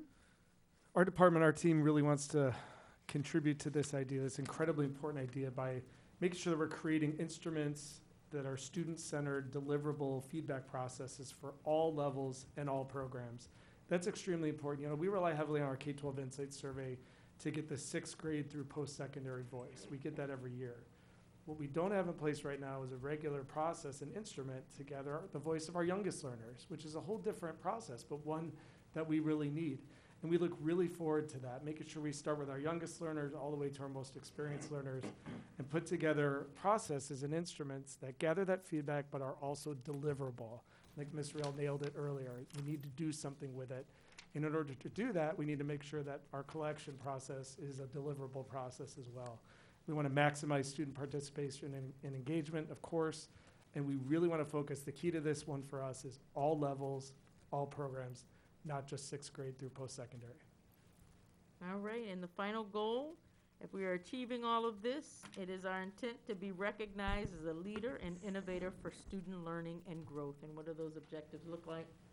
In teaching and learning, I'm going to veer from what I said earlier, and I am going to read one because it has shifted significantly through multiple levels of feedback, and I think we're at a great place that we've actually finally captured what we were nibbling around the edges at and trying to capture well. Design, implement, and sustain a culture of innovation that encourages new approaches, promotes flexibility, integrates new ideas, and challenges existing ways of thinking to enhance student outcomes. What does that mean? We provide the support, we provide the resources, we provide the environment that helps people stretch and try new things in a supportive way, so that they know that they have a safety net with us and that they also, you know, have the ability to fail forward, have the ability to try something, see if it works, and iterate quickly to make sure that we're supporting our students. The second one is about embedding the 6 dispositions of the P-CCS learner profile, and I'm going to share each of those because there's been an extensive amount of work done by our community stakeholders for this, but I know not everybody watching this or everybody here will have heard these specific ones as we continue to launch this. Collaborator, communicator, critical thinker, ethical and global citizen, goal-directed and resilient, and innovator, and how we incorporate those into innovative programming so that we can support personalization of learning and authentic learning experiences for our students. So as HR and Student Services really looked at this goal and thinking about being a leader and also to support student learning and growth, we have to think about our staff and how we can support them. So one of the things that we would like to do is think about different mentoring opportunities. So we really currently have a one-on-one mentoring system. Many of our staff members are assigned a mentor. And that person takes them on a journey for their first couple of years in the district and also becomes a colleague of them lifelong. What we would like to do is some different mentoring, and some examples of that is a mentoring panel where a new administrator meets with 3 what I will call senior administrators every other month and just really learn some strategies from them and has some opportunities to dialogue and get feedback from them about the work they're doing, and that can also be with teaching. Another thing is functional mentoring, where the mentee and the mentor work together and they're working on a project together. And you learn so much when you work with somebody else. It's just like when you might have been in math class a long time ago and you told your partner and you explained to your partner how to solve a math problem. You learn so much more by talking out loud. So if the mentor and mentee can join together and work on a project together, that will take their relationship to another level and also support professional growth. And then another thing we would like to implement is what we would call just-in-time mentoring. And what that means is that new people hired to our district would have opportunities to be mentored for short periods of time by different people in the district. So I'm just going to give an example. I'll pretend we are hiring a new principal at East Middle School, and that new principal is new to our district, new to the role of being a principal. I would work with that principal and set up just-in-time mentoring so he has an opportunity to be mentored by our Director of Diversity, Equity, Inclusion, find out about that work, has an opportunity to meet with our Executive Director of Student Services, and then has an opportunity to work with our Director of Safety. Therefore, this new building administrator will be getting little pieces of information to help them grow and be successful in their position. Ms. P.S. Thank you. So in the finance and operations, it's really thinking outside the box. So the seeking out, the implementing and evaluating both new service delivery models, ways to improve efficiency and effectiveness within the operations, and really seeking out facility improvements that speak to flexibility. So like the Plymouth multi-purpose spaces that we're talking about, not just one use, but multi-uses and different ways to use that space. In addition, we're looking at ways to continue to shore up the sound financial or fiscal planning in the district in order to have those resources in order to put towards all the different aspects of innovation we're talking about this evening. Mr. Brandon? We had lots of amazing conversations during the steering committee. For purpose of our team, one of the most rich, though, was about two-way interactions. We had a lot of conversations about this as a team. And I want to thank the steering committee for a lot of insight and perspective. For us, two-way interactions is something that obviously we want to focus on as part of this. The key is that we look at our outlets and methods, and themselves are not innovative. Social media is not innovative anymore. What you do with social media is innovative, and that's what we want to focus on, is how do we use our social media in a two-way interactive way that truly pushes us to be innovative. Now for our district, virtual town halls themselves are not innovative. We've done many of those, but we can innovate within that format. What can we do that's different, that's new, that's unique, that increases the ability for us to connect with our community through something like a virtual town hall with true two-way interactions. So we really look forward to that, and the key there too is accessibility. As you can see, that word appears in that strategic objective for very, very good reason. We also want to remain innovative and fresh about the way that we keep all of our communication outlets, particularly two-way ones, accessible and innovative.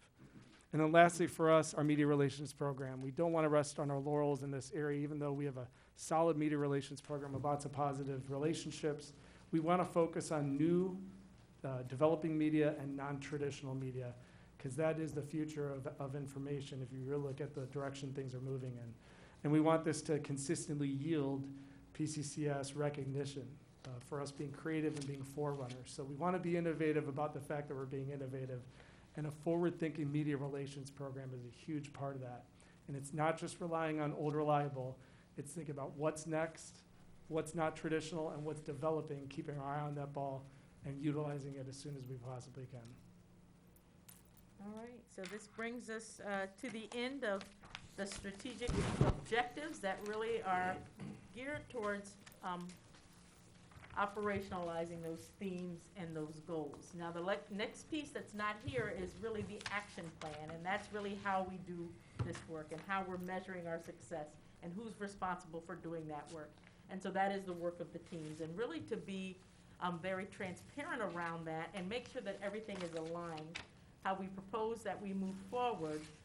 If we look in the past, we kind of had a big task list of everything that we're supposed to do, and it's kind of get lost in what have you done and how you're measuring it.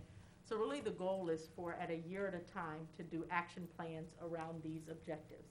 Align every single one of our board presentations with this dynamic plan, giving evidence and reports to the board about our progress on these goals. You heard some of the ideas beyond the action plans that are coming from each of these departments in terms of these objectives. And so that's really kind of that work that's still ongoing to fine-tune those action plans. What will that year look like? One thing we did want to talk about is this year in itself, because we are in February. Does it make sense to even stretch this through 2027, recognizing that taking this time to continue, the work hasn't stopped. Of course, action plans, as you've seen, we're still doing the work, even though we don't have the plan. We're asking for your approval next week on this area of it. But is there some value in that timing to say that we continue to get out there, we communicate what this looks like, and that plan goes kind of the kickoff for, where we can start aligning our workshops, all of that stuff. Do we want to do that through like a 2022 to 2027? So this kind of, it's something that we talked about today as a team because, as you know, we had initially done some action plans, but there are a lot of work, we've made some tweaks, and they're still going to tweak those plans and communicate those out. So that's something else that we just kind of wanted to share in your thinking. So with that, we're going to pause and maybe get further input or questions, comments, or do we believe that we've captured this conceptually the way that we intended to? Member Wilson? So, first and foremost, just great job. I mean, I agree with Member Kehoe. You definitely could see a lot of the feedback over the last X amount of months, really embedded in here. Specifically, two things really stuck out to me. One, you talked about the learner's profile, and then as I was looking over the document, the dynamic plan really provides a roadmap to their journey while they're at P-CCS. It's going to be safe, equitable, innovative, et cetera, et cetera. So I think that really paints a very realistic picture of what the students are going to experience, and then ultimately how they're going to come out of the district, which I think is super solid. The second piece is, calling out the marketing and communication, that there be a formal plan, because there definitely is a big difference between communication and marketing, right? And so calling that out and how it's ultimately going to help enhance student achievement and then increase engagement, enrollment as well. I thought that really stuck out. So, overall, just fantastic. And then I think it was probably a plant on your part to have that presentation earlier, because it checked all the boxes. So well done on that. That was smooth. That was very smooth. And then finally, I'll just say I can't wait to see P-CCS in the metaverse. So as you look at new platforms to market the district in, the metaverse is going to be big. So that's all I have. Thank you. Member Brooks? No, I'd like to echo everybody's comments about how well this is put together. I really like it. It'd be interesting to find out how far it can be written down to describing each and every one of these and what's going to be done with that to make sure that it all goes well. But good job. Thanks. I want to make sure we're all aware that we're not going to be getting the task list like we did in the past. But I will say, I think it's important as we had talked about this a while in the past and trying to get back to that structure where we start that summer meeting to really share, these are the action plans for this year to realize these goals. And then as we work, you give input on what you want to see in presentations. We give input as well as we develop that summer calendar to say what are our presentations. So you're right, we won't be going through the task list, but we definitely want you to be aware of what we're focusing on and how we're measuring that, and then we're sharing that with you so you get feedback as well. Member Chastain? This was a labor of love, but man, I mean, we have spent hours, this team has spent hours over this, and so I have to underscore what Patrick has already said, great work. We really see our comments and our feedback represented in the document. The only feedback that I would give, because I certainly don't want to see the actions, but I certainly want to be able to hold us accountable to it. And so prioritizing it, because I was like, there are quite a bit of actions on here, so just prioritizing them and being clear about what can be accomplished in an academic year so that we can be held accountable for something that can be accomplished. And then as you all are developing out your actions, I would encourage you to not just use SMART goals, but SMARTie, SMARTIE. It's a new framework that includes inclusion and equity. And there's an entire framework about how to create those goals and build in the inclusive and equitable lens as you develop your plans. So if you just Google it, really, it's called SMARTie. So great work, really excited about the progress. Member Christensen? Yeah, I, just like we said last time we heard this presentation, I feel really energized by everything that's in here, and you're absolutely right, Lorenda. This was a labor of love, and it's been a year since we've it's germinated into this great big thing, and it's just really exciting. I'm looking forward to seeing how this all unfolds and how it really impacts our students and our staff and our community. To your question about do we map this out to 2027? I mean, aren't we going to always be continuing to map out and iterating? And so my gut is that yes, and let's keep going. Yeah. So that, we'll revisit and change and what have you. So that's just my little bit of feedback for that. Member Kehoe? So I was, Member Christensen just stole my idea. So, nice job. I think that any strategic plan should be reviewed and revisited every single year. Yeah. We should be looking at that. This should be a continuous evolution. If we could set a goal that says in 5 years or in 6 years or whatever it is, we take a step back and say, is this still fitting for what we're doing, and take the kind of rigorous process that we've done? But if we look at these activities, these will evolve and change. Both I think probably the themes and maybe the goals will remain, but the objectives will evolve and change every single year. And so I think one of the things that's particularly important for us to do in that process is to set a calendar and a framework, a timeline, for when we both look at these goals and the progress that we've made and what we might need to change with respect to either goals or objectives in this, and then use those to make sure the timing is right for that, so that we're well done with that work before we start the budget process. Yes. It shouldn't be that we're finished with it in July, but something so that we're, maybe the January timeframe is perfect. We have to be all tied up with a bow really neatly in January so that we're heading into the budget process in February, and we can start to use those things to inform where we set our priorities for subsequent years. That's a good idea. So this has just been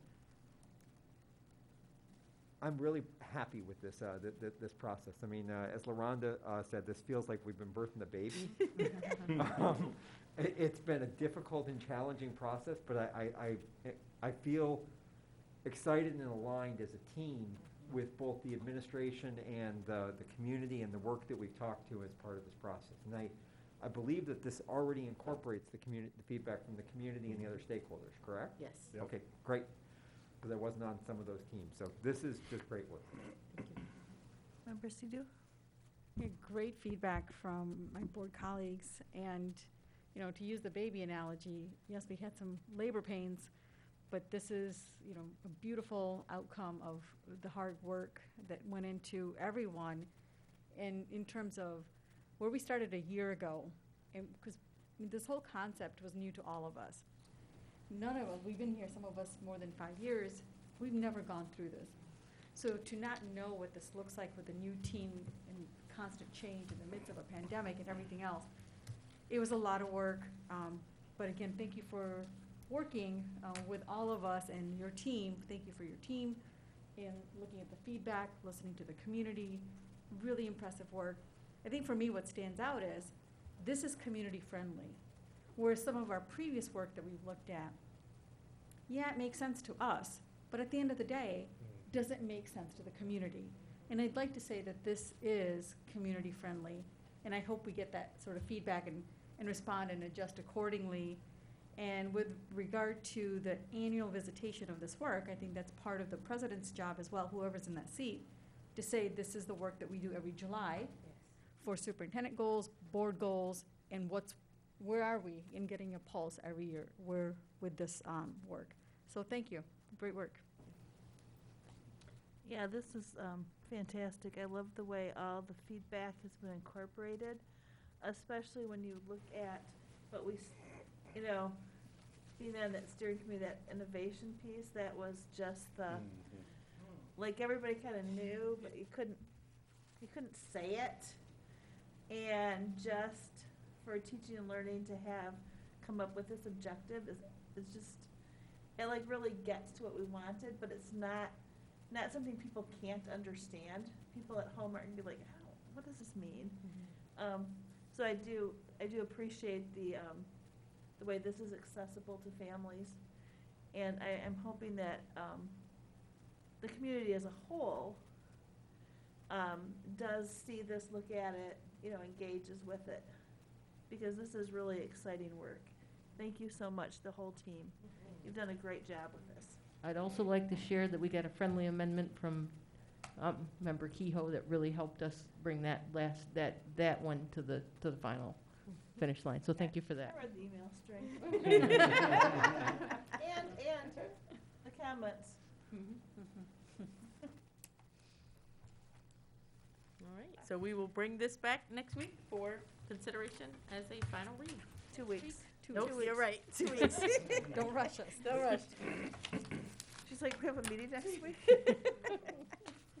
All right, and so then next up, we have action item 220140, consider approval of a resolution for the safe storage of firearms, first and final reading. We discussed this at our meeting last 2 weeks ago. Member Christensen had brought this forward about this resolution, and nobody had any questions about it, and so I am looking for a motion. Madam President, I move that we consider approval of a resolution for the safe storage of firearms, first and final reading, action item 220140. Thank you very much. Second. All right, it's been moved by Member Kehoe and seconded by Member Brooks that we consider approval of a resolution for the safe storage of firearms, first and final reading, action item 220140. Does anybody have any discussion or questions? All right. Just my comment is I think this is a great thing that we're doing. I think this will help. It's a small measure that can help address some of the safety issues. Yes. Yeah, same. I just wanted to acknowledge and thank Member Christensen for bringing this forward. Thank you. Yes, thank you. I hope that this impacts our legislators.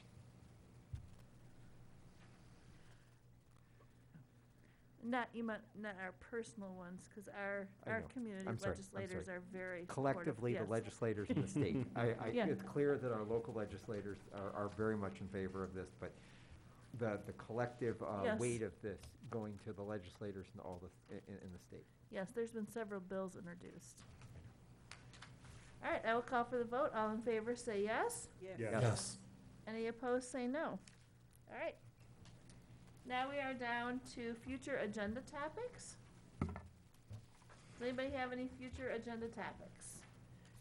As a reminder, the draft calendar goes out in every board notes. If you have anything, you can be sure to add it into there. And then also, I'll be sending out an email. We need to schedule several meetings. We need to keep working on our board governance. There'd be superintendent evaluation. And there was something else. It'll come to me. Community forums. Community forums. We need to start planning some of those. So at least we need to get some dates that are good for everybody. So I'll send out an email and we'll try to get those together. So then the next one is follow-up board questions, which of course I closed.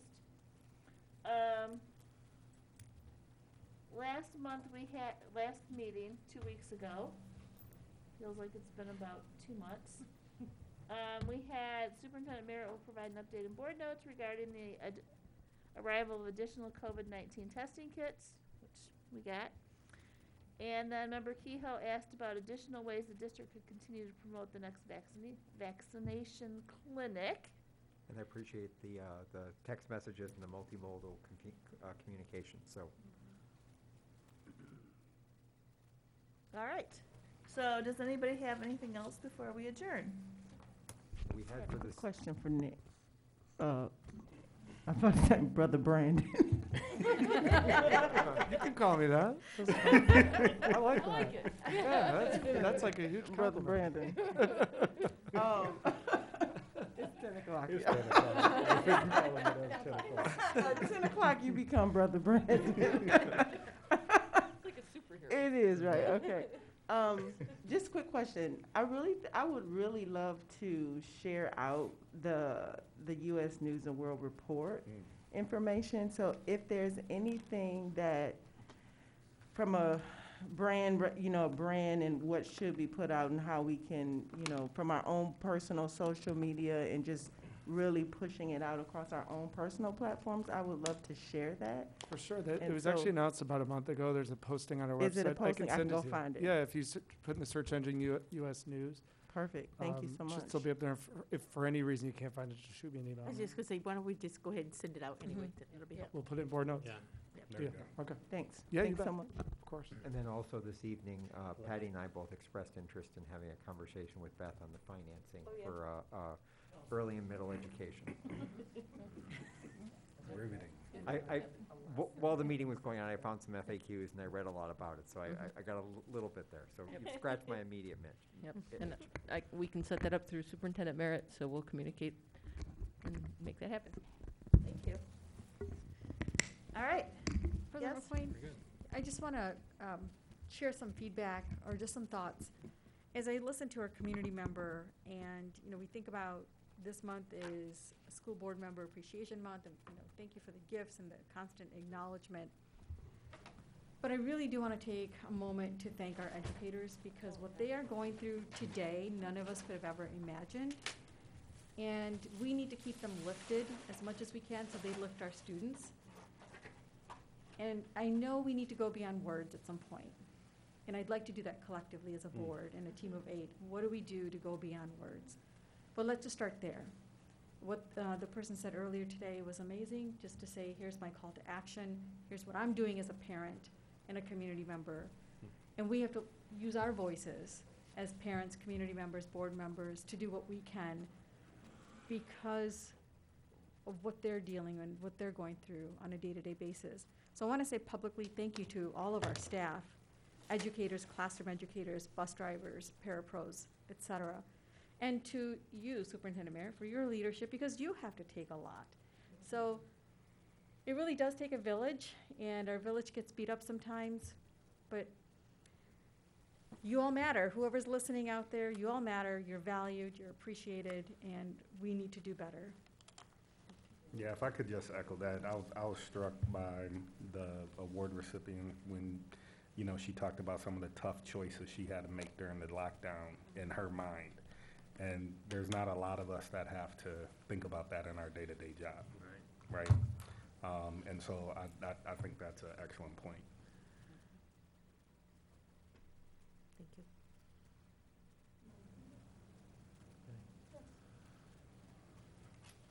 So if everybody thinks about this, and we will have another discussion about it when it's not after 10. Yes. Actually, I did want to thank the administration and Superintendent Merritt for the gift that we got here this evening. It's appreciated. Yeah, thank you. You're very welcome. And especially Ms. Roberts. Yes. Yes, thank you. Yeah, Thank you, very thank you. lovely. All right, are we adjourned now? We are adjourned. It is 10:13. Thank you so very much. Thank you.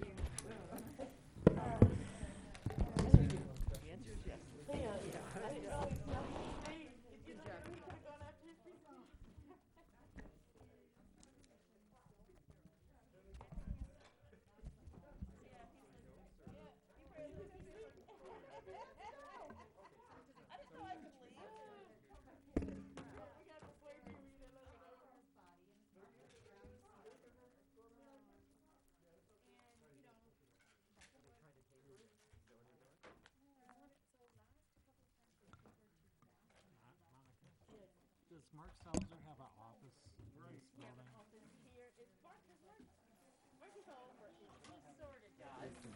Okay, because I gotta return this one, because he gave me another one. So, Diane, Diane can take care of it. Okay, yeah, I'll give it to Diane. Mark has a, Mark got it. This is the old one. This is the old one. Is your new Yeah. one working? Yeah, it is. Excellent. So- Excellent. I think we started working at it and then Yeah. the meeting The only, started. the only thing I haven't been able to do is put a PIN number or Oh, security to log And you in. can see the paint is peeling off. Yeah. Okay. Trying to get ours out.